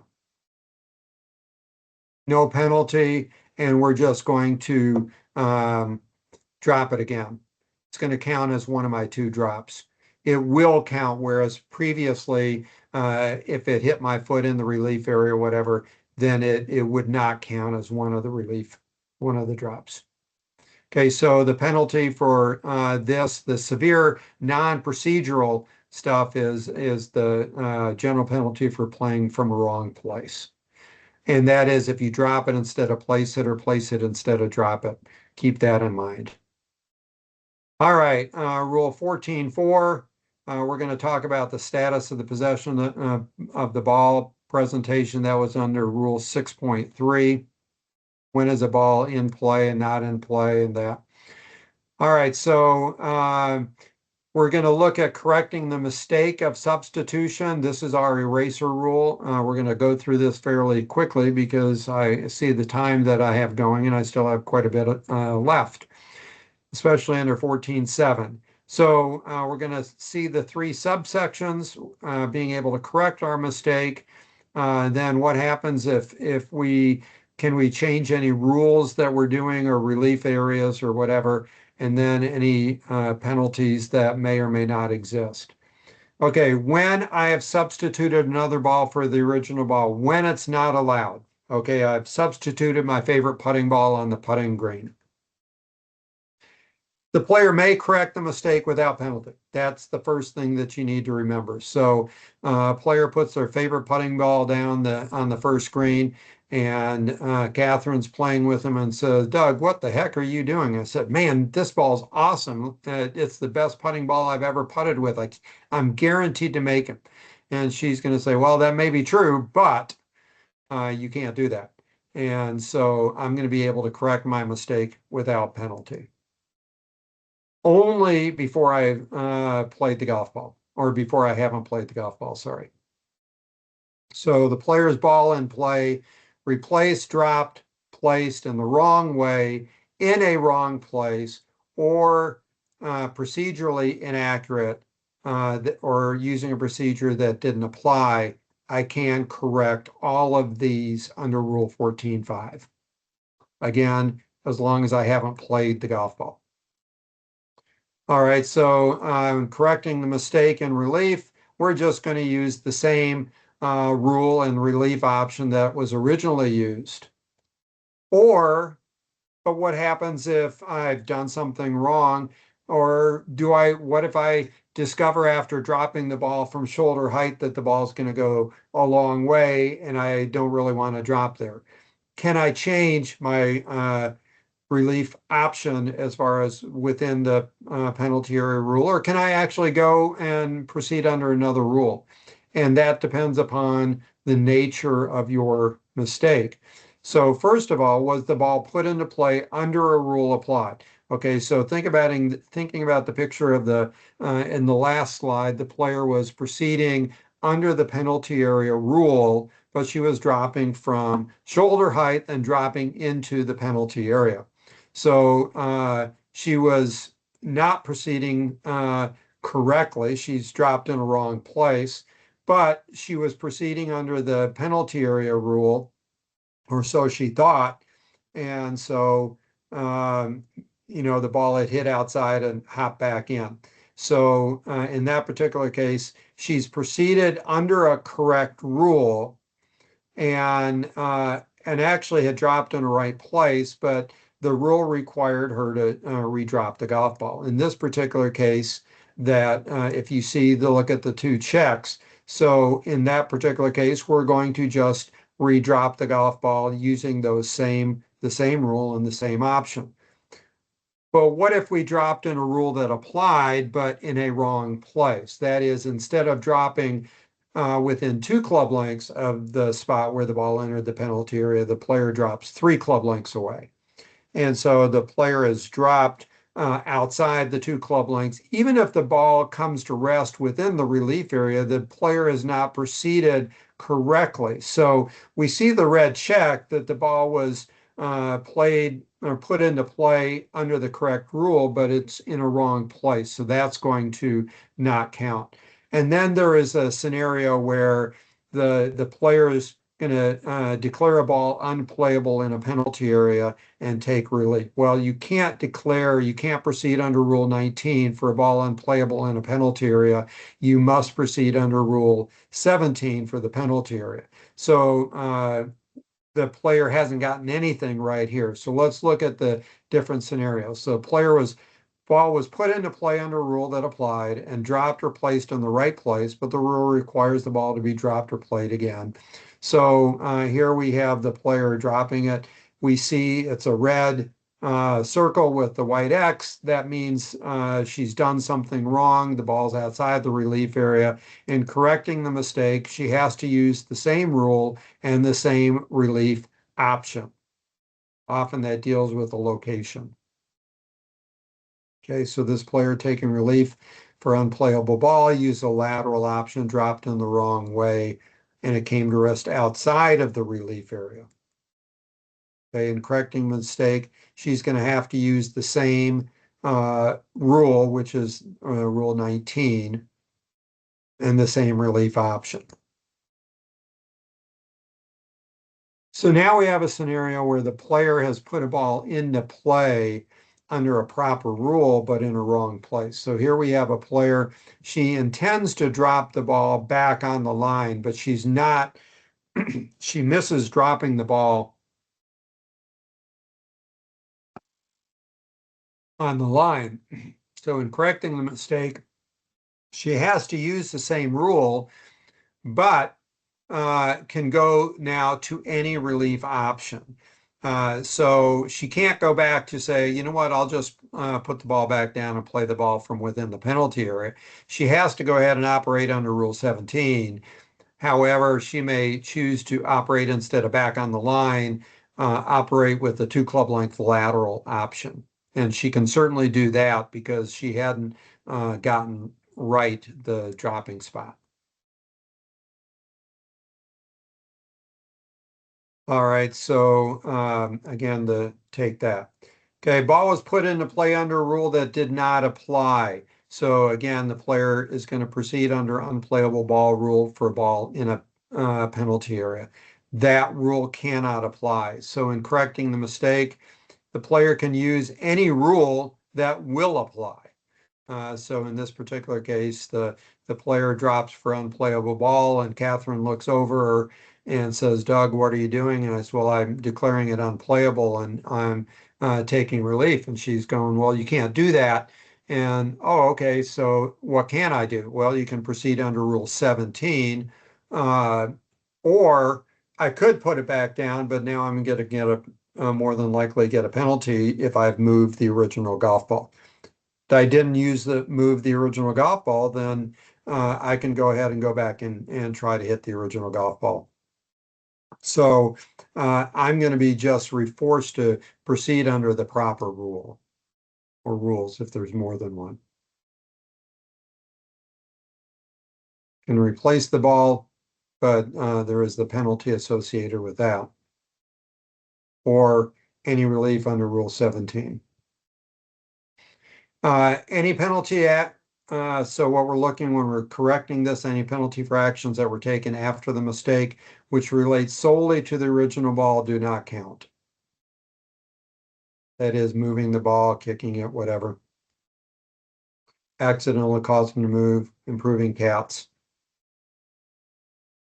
But if those same actions would also be a penalty for the ball that was put into play to correct the mistake, the penalty applies to the ball now in play.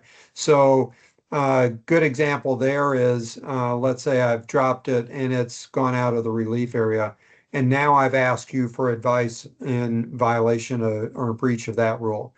Uh, so now I correct my mistake of ball coming out of the penalty area, or I mean, ball coming out of the relief area. However, I'm still on the hook for asking you for advice because now that's going to be applicable to the ball in play as well. And so here we have the exception with the deliberately dropping the golf ball. 14.6 is the stroke and distance relief options. We pretty well know what these are, so it's not going to take me long. Stroke and distance is found under these three rules. Rule 17, which is penalty area. Rule 18, which is ball lost or out of bounds. Rule 19, which is a ball unplayable. Stroke and distance, we know what that is. We're going back to the previous spot where we played the golf ball. We lose the original stroke counts. We're going to be adding one penalty stroke, and we lose any benefit gained from the distance component. So what is that applies whenever a player is required or allowed. Under Rule 18, it's required. Under Rule 17 and 19, it's allowed. So here we have a laundry list of our 6 options or 6 scenarios where stroke and distance is permitted.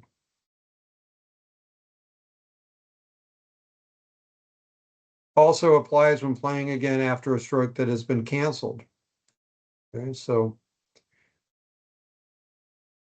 playing again for a stroke that is canceled or otherwise does not count, such as the ball breaking into 2. We see the player on the right playing from in front of the tee markers. So we have those examples up here. 4.2, ball breaks into pieces. 6.1b, playing outside the teeing area. An exception under 11.1, ball played from the putting green accidentally hits a person. 11.2, plays deliberately deflected, or 22.3 in foursome play. That is a player playing in the out of order. How we put the ball into play is going to depend upon where we are on the golf course. That's pretty straightforward. And we obviously can substitute, but we can use the original ball if we want to. So here we have our teeing area, well defined. Original ball or another ball played from anywhere else within the teeing area. Then we have the general area, bunker, penalty area. Ball comes to rest there. under stroke and distance, we're going to go back to those areas. We have our relief area, and we're going to go back to whatever area that happens to be, that part of the course. And that so that part of the course, our relief area is going to be part of that part of the golf course, whether it be in a penalty area, our relief area is going to be in the penalty area. If we're talking about a bunker, it's going to be within that bunker. So we have that reference point, we have the size of the relief area, and the requirement to be the same area of the course.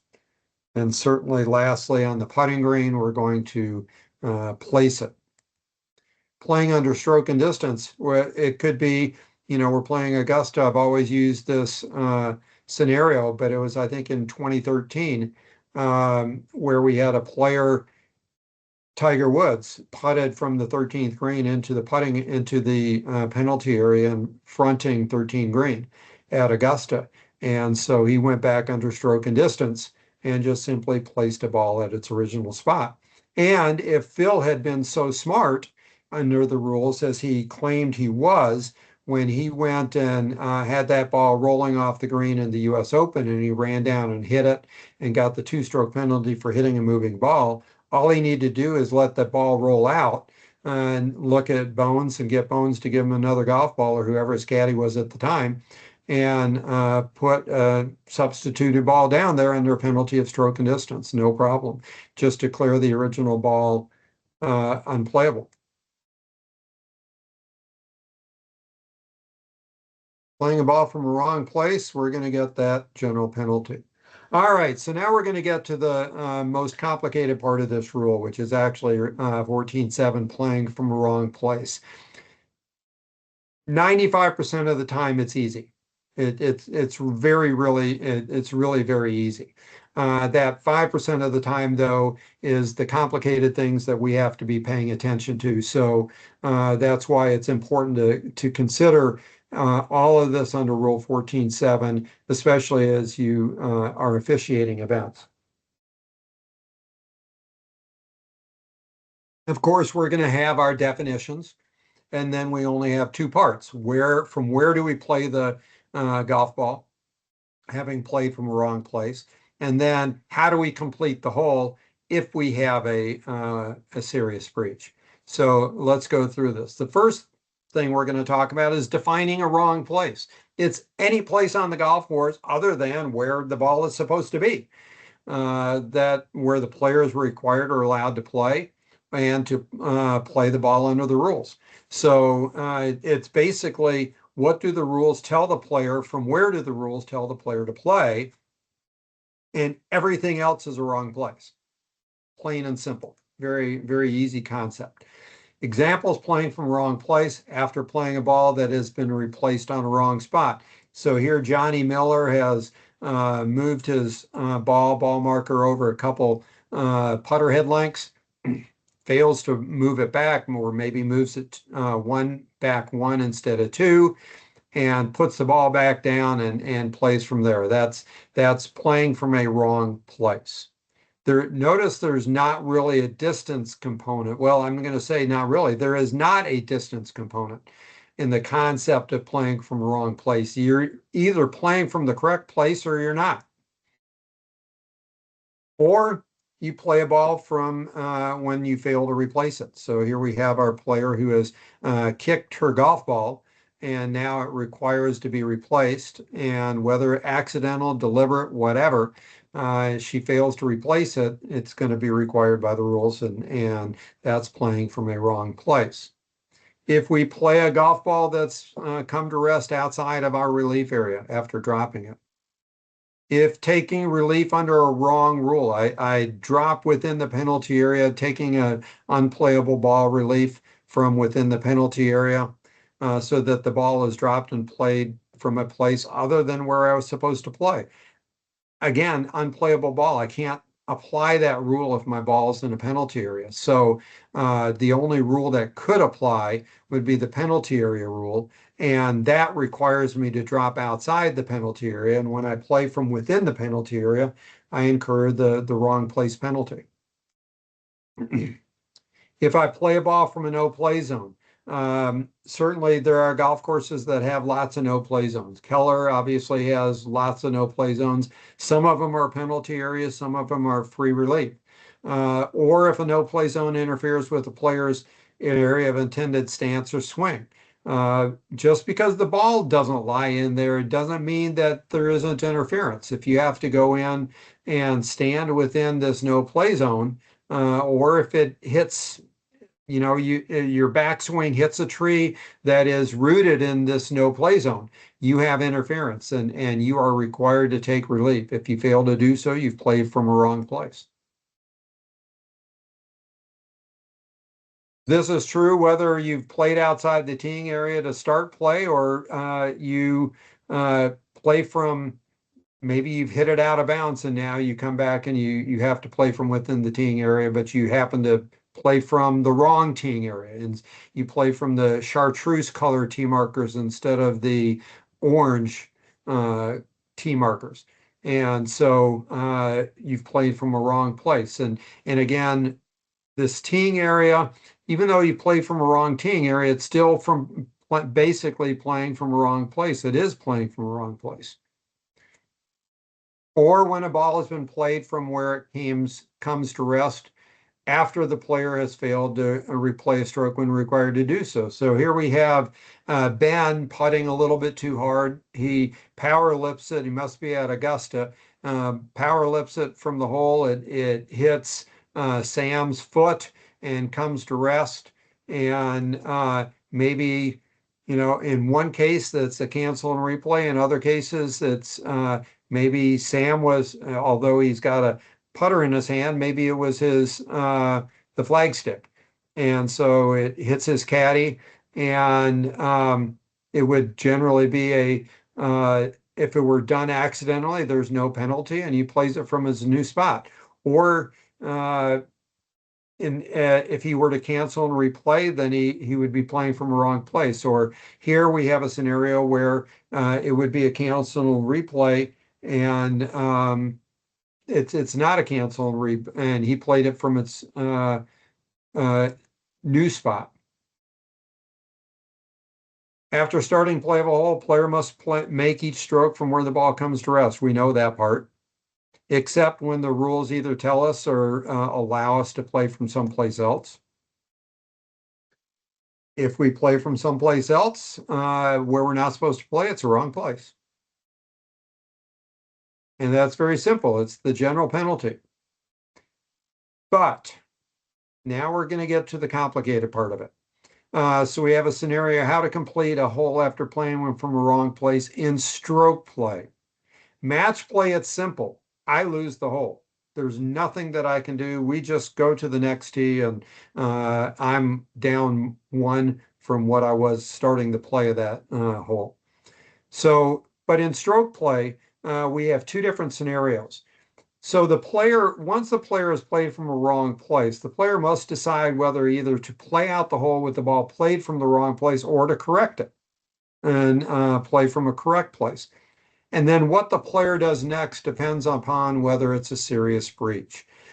So if Johnny Miller failed to or replaced his ball in front of his coin and in front of his ball marker, failing to move it back and played from a wrong place, that's not a serious breach.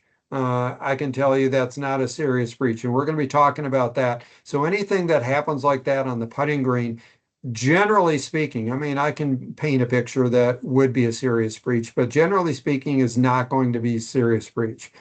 So, and that is, would the player or could the player have gained a significant advantage from playing from a wrong place?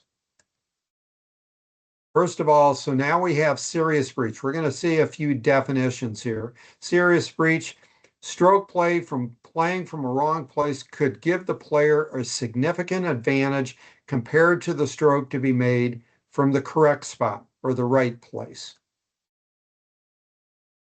So to come up with this concept of significant advantage, we have to take into account a lot of other considerations. It's almost an internal definition within this definition. In making this comparison to decide if there was a serious breach, there are some factors that we have to take into account. First of all, what is the difficulty of the stroke? Are we playing 4-iron? Are we playing a wedge? Are we playing from within a grove of trees, or are we playing from a clean lie? We're completely unencumbered shot. The distance of the ball from the hole. That's that 4-iron wedge thing. If we play from a situation where we only have a wedge in our hand, that right there is going to be a serious breach if otherwise we would have been hitting a 4-iron.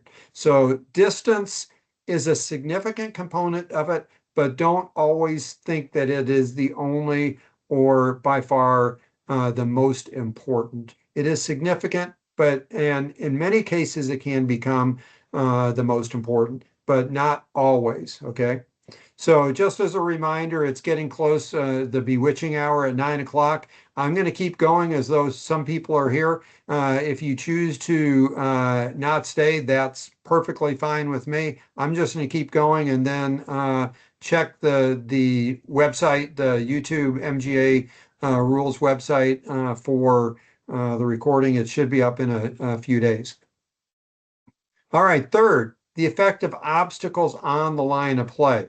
Am I getting out from behind? Obstacle doesn't necessarily have to mean man-made, but am I getting out from behind a sprinkler control box, or maybe a pump house, or maybe a big tree? Or is my shot now less complicated than previously? And last, the conditions affecting the stroke. Remember, conditions affecting the stroke are lie of the ball, area of the stance, area of intended swing, line of play, things like that. So these are the four things that we have to think about when we have played from a wrong place to determine whether or not we have a serious breach, this significant advantage concept. All right, so now it doesn't apply in match play again because I simply lose the hole. That makes life really simple. So now we're going to look at three scenarios: not a serious breach, with a serious breach, and then what to do if we have a serious breach. Well, if it's not a serious breach, so we have the player must play out the hole with the ball played from a wrong place without correcting the mistake. So here we have a ball nearest point of complete relief to that side, and the player, for whatever reason, plays over here. Player hasn't gained really any advantage, certainly no disadvantage, no type of shot, the grass, the lie, whatever that. We don't have a serious breach, so that's what we're talking about. And that would be the same thing as Johnny Miller having putted from a wrong place on the putting green. Okay, so what is a serious breach? Again, gain a significant advantage. The player must correct the mistake. Number one, if we have this serious breach, the player must correct the mistake by playing out the hole with the ball played from the correct spot under the correct rules. So here we have a scenario where the player is going to play from the bottom of the screen across the water that's going to hit the tree and go into the penalty area. All right, so now the player takes lateral relief and drops on the green side of the penalty area, which, as you well know, is not correct for a yellow hazard. We have to drop behind. There I go. I used the word hazard. It didn't take me long. A yellow penalty area. So the player has played from a wrong place. So now the question is, do we have a serious breach? Well, one of the things we have to consider, remember those four things. Distance, this distance from one edge of the water to the far edge of the water, if we're looking at a tour player, it may not be a significant advantage in that regard, but for some players that may be significant. This distance could be 50 yards, it could be 150 yards, whatever the case might be. So it could be significant in that regard. It could be significant just simply in the cats. We don't know. While it looks pretty nice, fairway cut, short of the water, we don't know. And so now all of a sudden, are there those other things we have to consider? So this is saying that we now have definitively a serious breach. Okay, if the player does not correct the mistake, the player 1 in the fairway, 2 into the penalty area, drop 3, pitch it onto the green, 4, makes his putt for what he thinks to be a 5 and goes on. Serious breach, he doesn't correct his mistake. He's going to get that hot fudge sundae at DQ on the way out of town. Presuming if this is either any hole number 1 through 17, if he starts the next hole, he's and hasn't corrected a mistake, or in the case of the final hole of his round, whatever that happens to be, if he returns a score without correcting the mistake. Okay, but now the player, you have said, you know what, Doug, I don't think you can really do that. I think you need to play, this is a yellow penalty area. That's not a option under a yellow penalty area. You need to go back under stroke and distance or keep back on the line. So if you're going, you know what, I don't, okay, I trust what you're saying. So what do I do now? I can go ahead and play out the ball played from the wrong place, but now I need to correct my mistake with the right place. And that is, again, what are my options for that ball in a penalty area? I have two. I have the stroke and distance, and then I have back on the line release. So I'm going to go and choose one of those options. So I have the flag stick where the ball last crossed. And so I'm going to choose the back on the line relief and drop it on that line, that second ball that we just saw on that dotted line. So I've, in trying to correct the mistake, so let me go back here for just a second, make sure I know what I'm saying here. Oh, I have to report the facts to the committee now. So it could very well be that if I go back to this scenario with this dotted line, oops, it didn't give it to me. If I fail to report the facts to the committee, I may drop behind the penalty area and pitch it up, or maybe pitch it in the hole. So I have 1, 2 in the water, 1 penalty stroke, 3, 4, 5, and then I hole out. Okay, so I'm thinking I either make 5 or 6. But I go, okay, well, let's use an example where I didn't two-putt the first time. I now make 6, and I make 6 with both golf balls. What do I do? So if the player is uncertain whether playing from a wrong place is a serious breach, and I've now tried to correct the mistake, I now have 2 possible scores, even though they may be the same score. The question is, or the point is that I have to go and tell the facts to the committee. If I fail to do that, I'm going to incur that disqualification penalty if I fail to report those facts to the committee. Again, it applies even if I make the same score, as well as when the player, having decided to play a second ball, chooses not to complete the hole with both golf balls. Let's say I play the second ball. Once I've announced that I'm going to play and play that second ball, I start looking in my rules book and I go, you know what? You're absolutely correct. I can't play under the green side. I'm going to go back and play that second ball. I still, because I've started the process, must report the facts to the committee. And this is what we're always concerned about. Even though when players come into scoring here, we're going to say, is there anything happen according to the rules that we need to clarify? Any questions? Anybody play 2 balls? If the player does this, nope, no problems out there today. We didn't handle. We took care of it ourselves. And for my example, I did think that I handled it properly. I corrected my mistake and I played under the rules that were required for me to play under, except for the fact that I started playing a second ball, and that requires me to report the facts to the committee. Now I could easily come in and report the facts to the committee and just say, after reading the rules, I know what the answer is, and I went ahead and holed out with my ball played correctly, and I have the correct number of shots and the penalty strokes and all that, but I didn't finish the other ball. The committee would say, that's fine, great, congratulations, you did what you were supposed to do.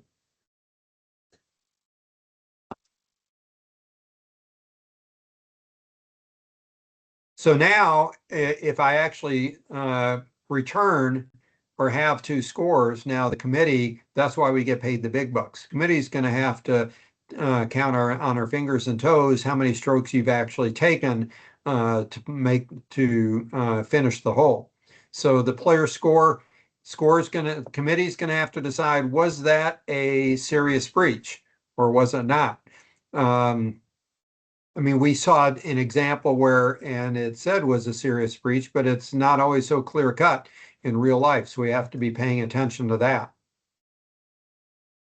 If there was not serious breach, so we have player here uncertain, thinking that there may be a serious breach. Maybe you and I are both kind of vaguely aware of the serious breach concept, and you say, "Hey, Doug, you played from the wrong place." Well, gee, okay, you know what? I did. What do I do now? I guess I better play two balls. And it turns out that you have no scenario or that serious breach. I haven't gained here, or Johnny Miller has now played from a wrong place. He putts and let's hope he makes the putt. And then he goes, somebody said, "Did you move your marker back?" "Oh, no, I didn't." And so then he puts another ball down and putts from there, because that's not a serious breach. It's not considered having practiced, continuing to practice on or playing the hole, and he can't correct the mistake. So the score that was played from the wrong place counts with that two-stroke penalty for a violation having played from a wrong place. And any stroke that I took with the ball played from the wrong place, or that trying to correct my mistake, don't count. Any strokes and any penalties. So what happens if I do have a serious breach and I play both balls out? Okay, so the first scenario is the score with the ball played to correct the mistake of playing from a wrong place counts, and the player gets the general penalty. So again, I'm one in the water or two in the water, drop three, play it up next to the hole four, and I go ahead and hold that putt for five.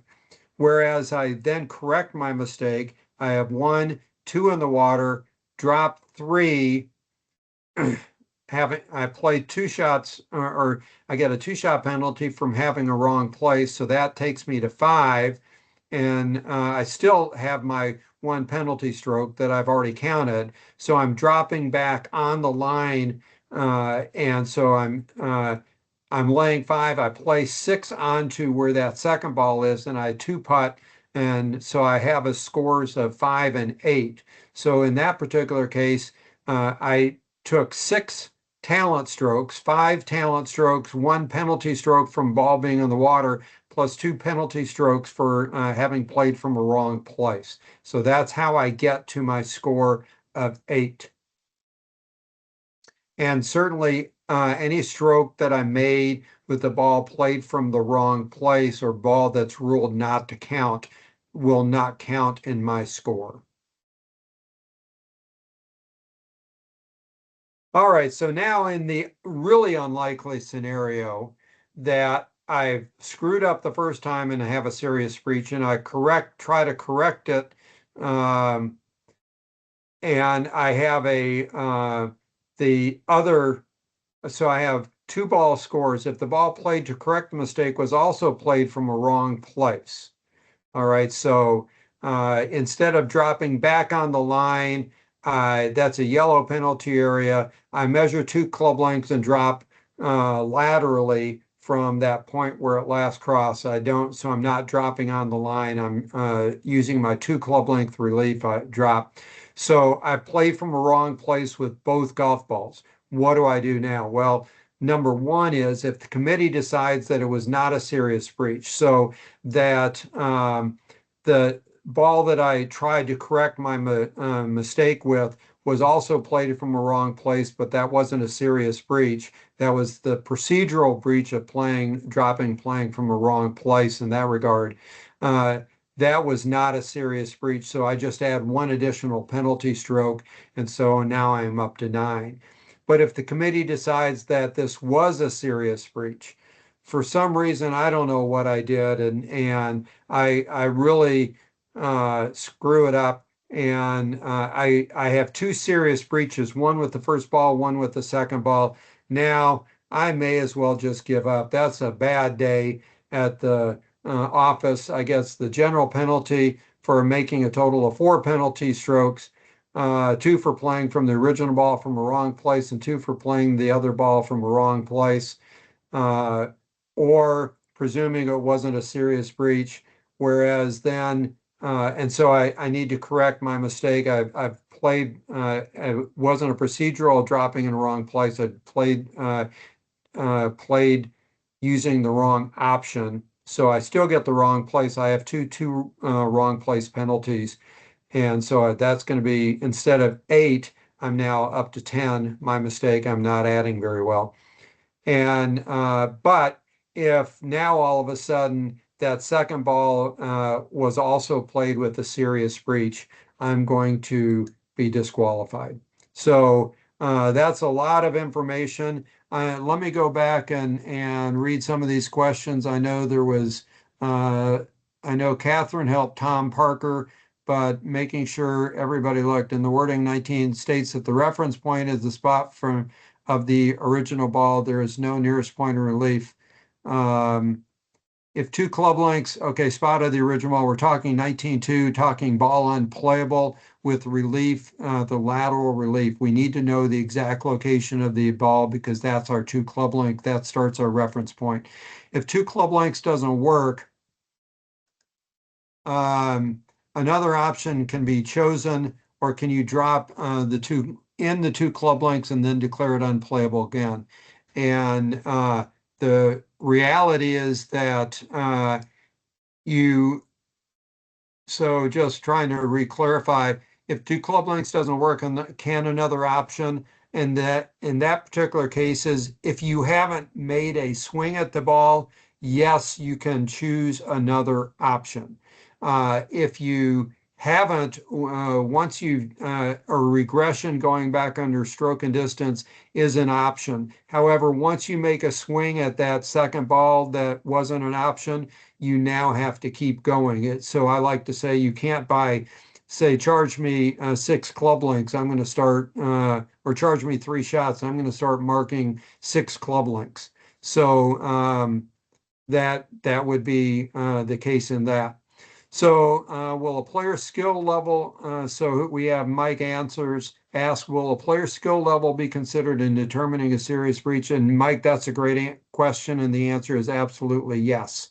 A player skill level, if a player happens to drop on a green side of a very, very narrow penalty area, let's say a penalty area that is maybe 3 feet wide, it's just a drainage ditch, but it's defined as a penalty area.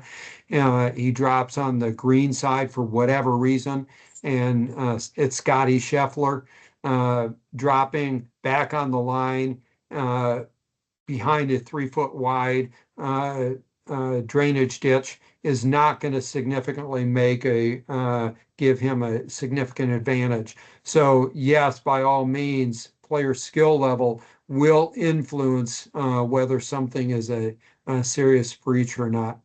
So Gary answered, I think that the breach would have to be self-declared or by another fellow competitor. No, in all cases, the skill level wouldn't be considered. Sorry, Gary, skill level would be considered in this particular case. It's kind of like improving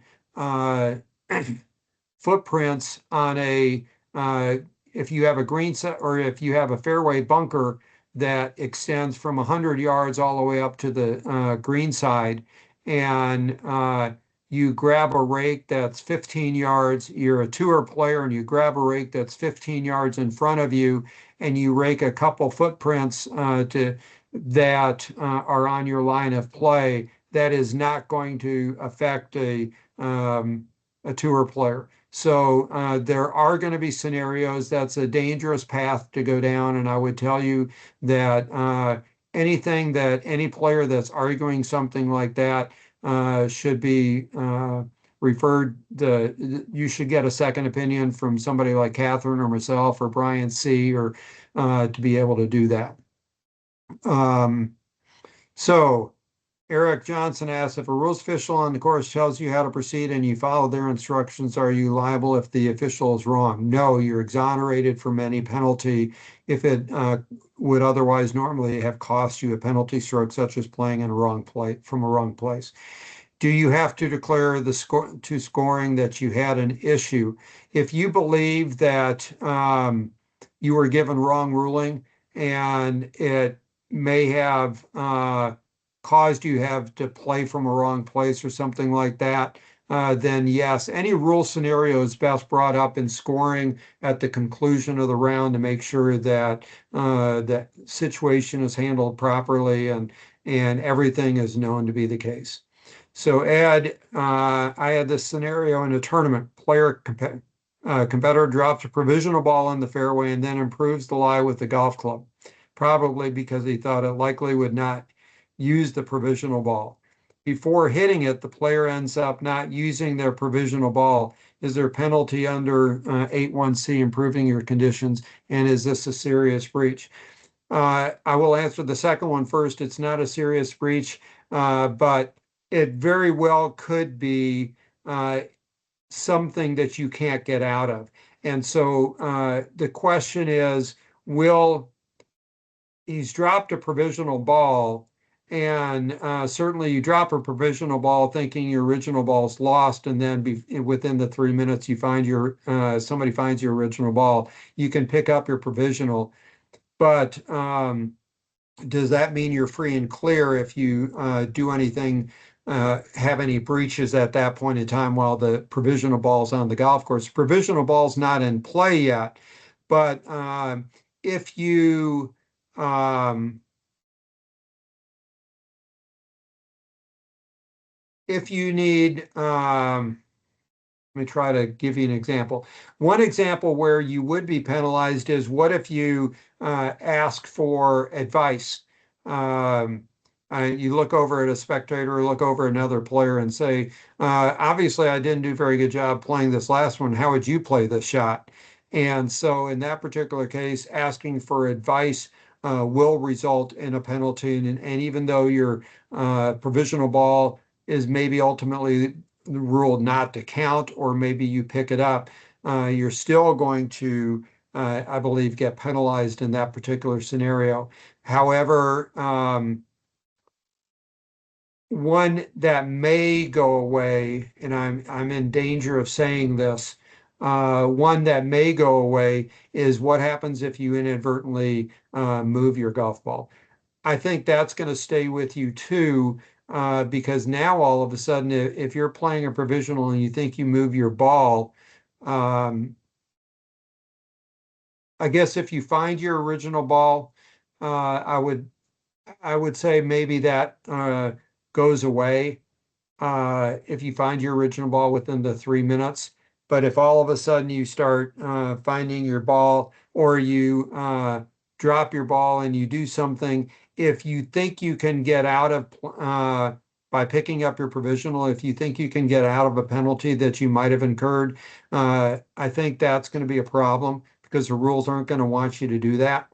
Um, I'm having difficulty trying to think of a scenario that if you drop your provisional ball, what would be a scenario that that your penalty, certainly if you hit the provisional ball and the ball goes in the penalty area, and then you were ultimately well, provisional, once you hit it, you can play it as much as you want to. Um, you may choose to abandon your provisional. So Catherine says, I don't think improving cats for the provisional would stick if the provisional is not played. So I kind of like that answer. So that isn't included in the statement that any penalty strokes solely played from playing the ball are disregarded. That's very much of a true statement. So Brian said a recent question of the day, which is the Facebook rules, USGA rules question. Use same scenario where a player accidentally moved a provisional ball. Provisional ball was not used because the original ball was found in time. Player would not be accessed. Well, that's true, Brian. the player played the original ball, and that's a penalty associated directly with it. But again, there are going to be some penalties that are going to stick, such as advice, I know is one that will stick. So will it stick if the provisional ball was never played? It will stick if the provisional ball, I believe, if the provisional ball is ruled not to count. But will it stick if it's the provisional ball is not played? That's an interesting question. I'll try to get an answer.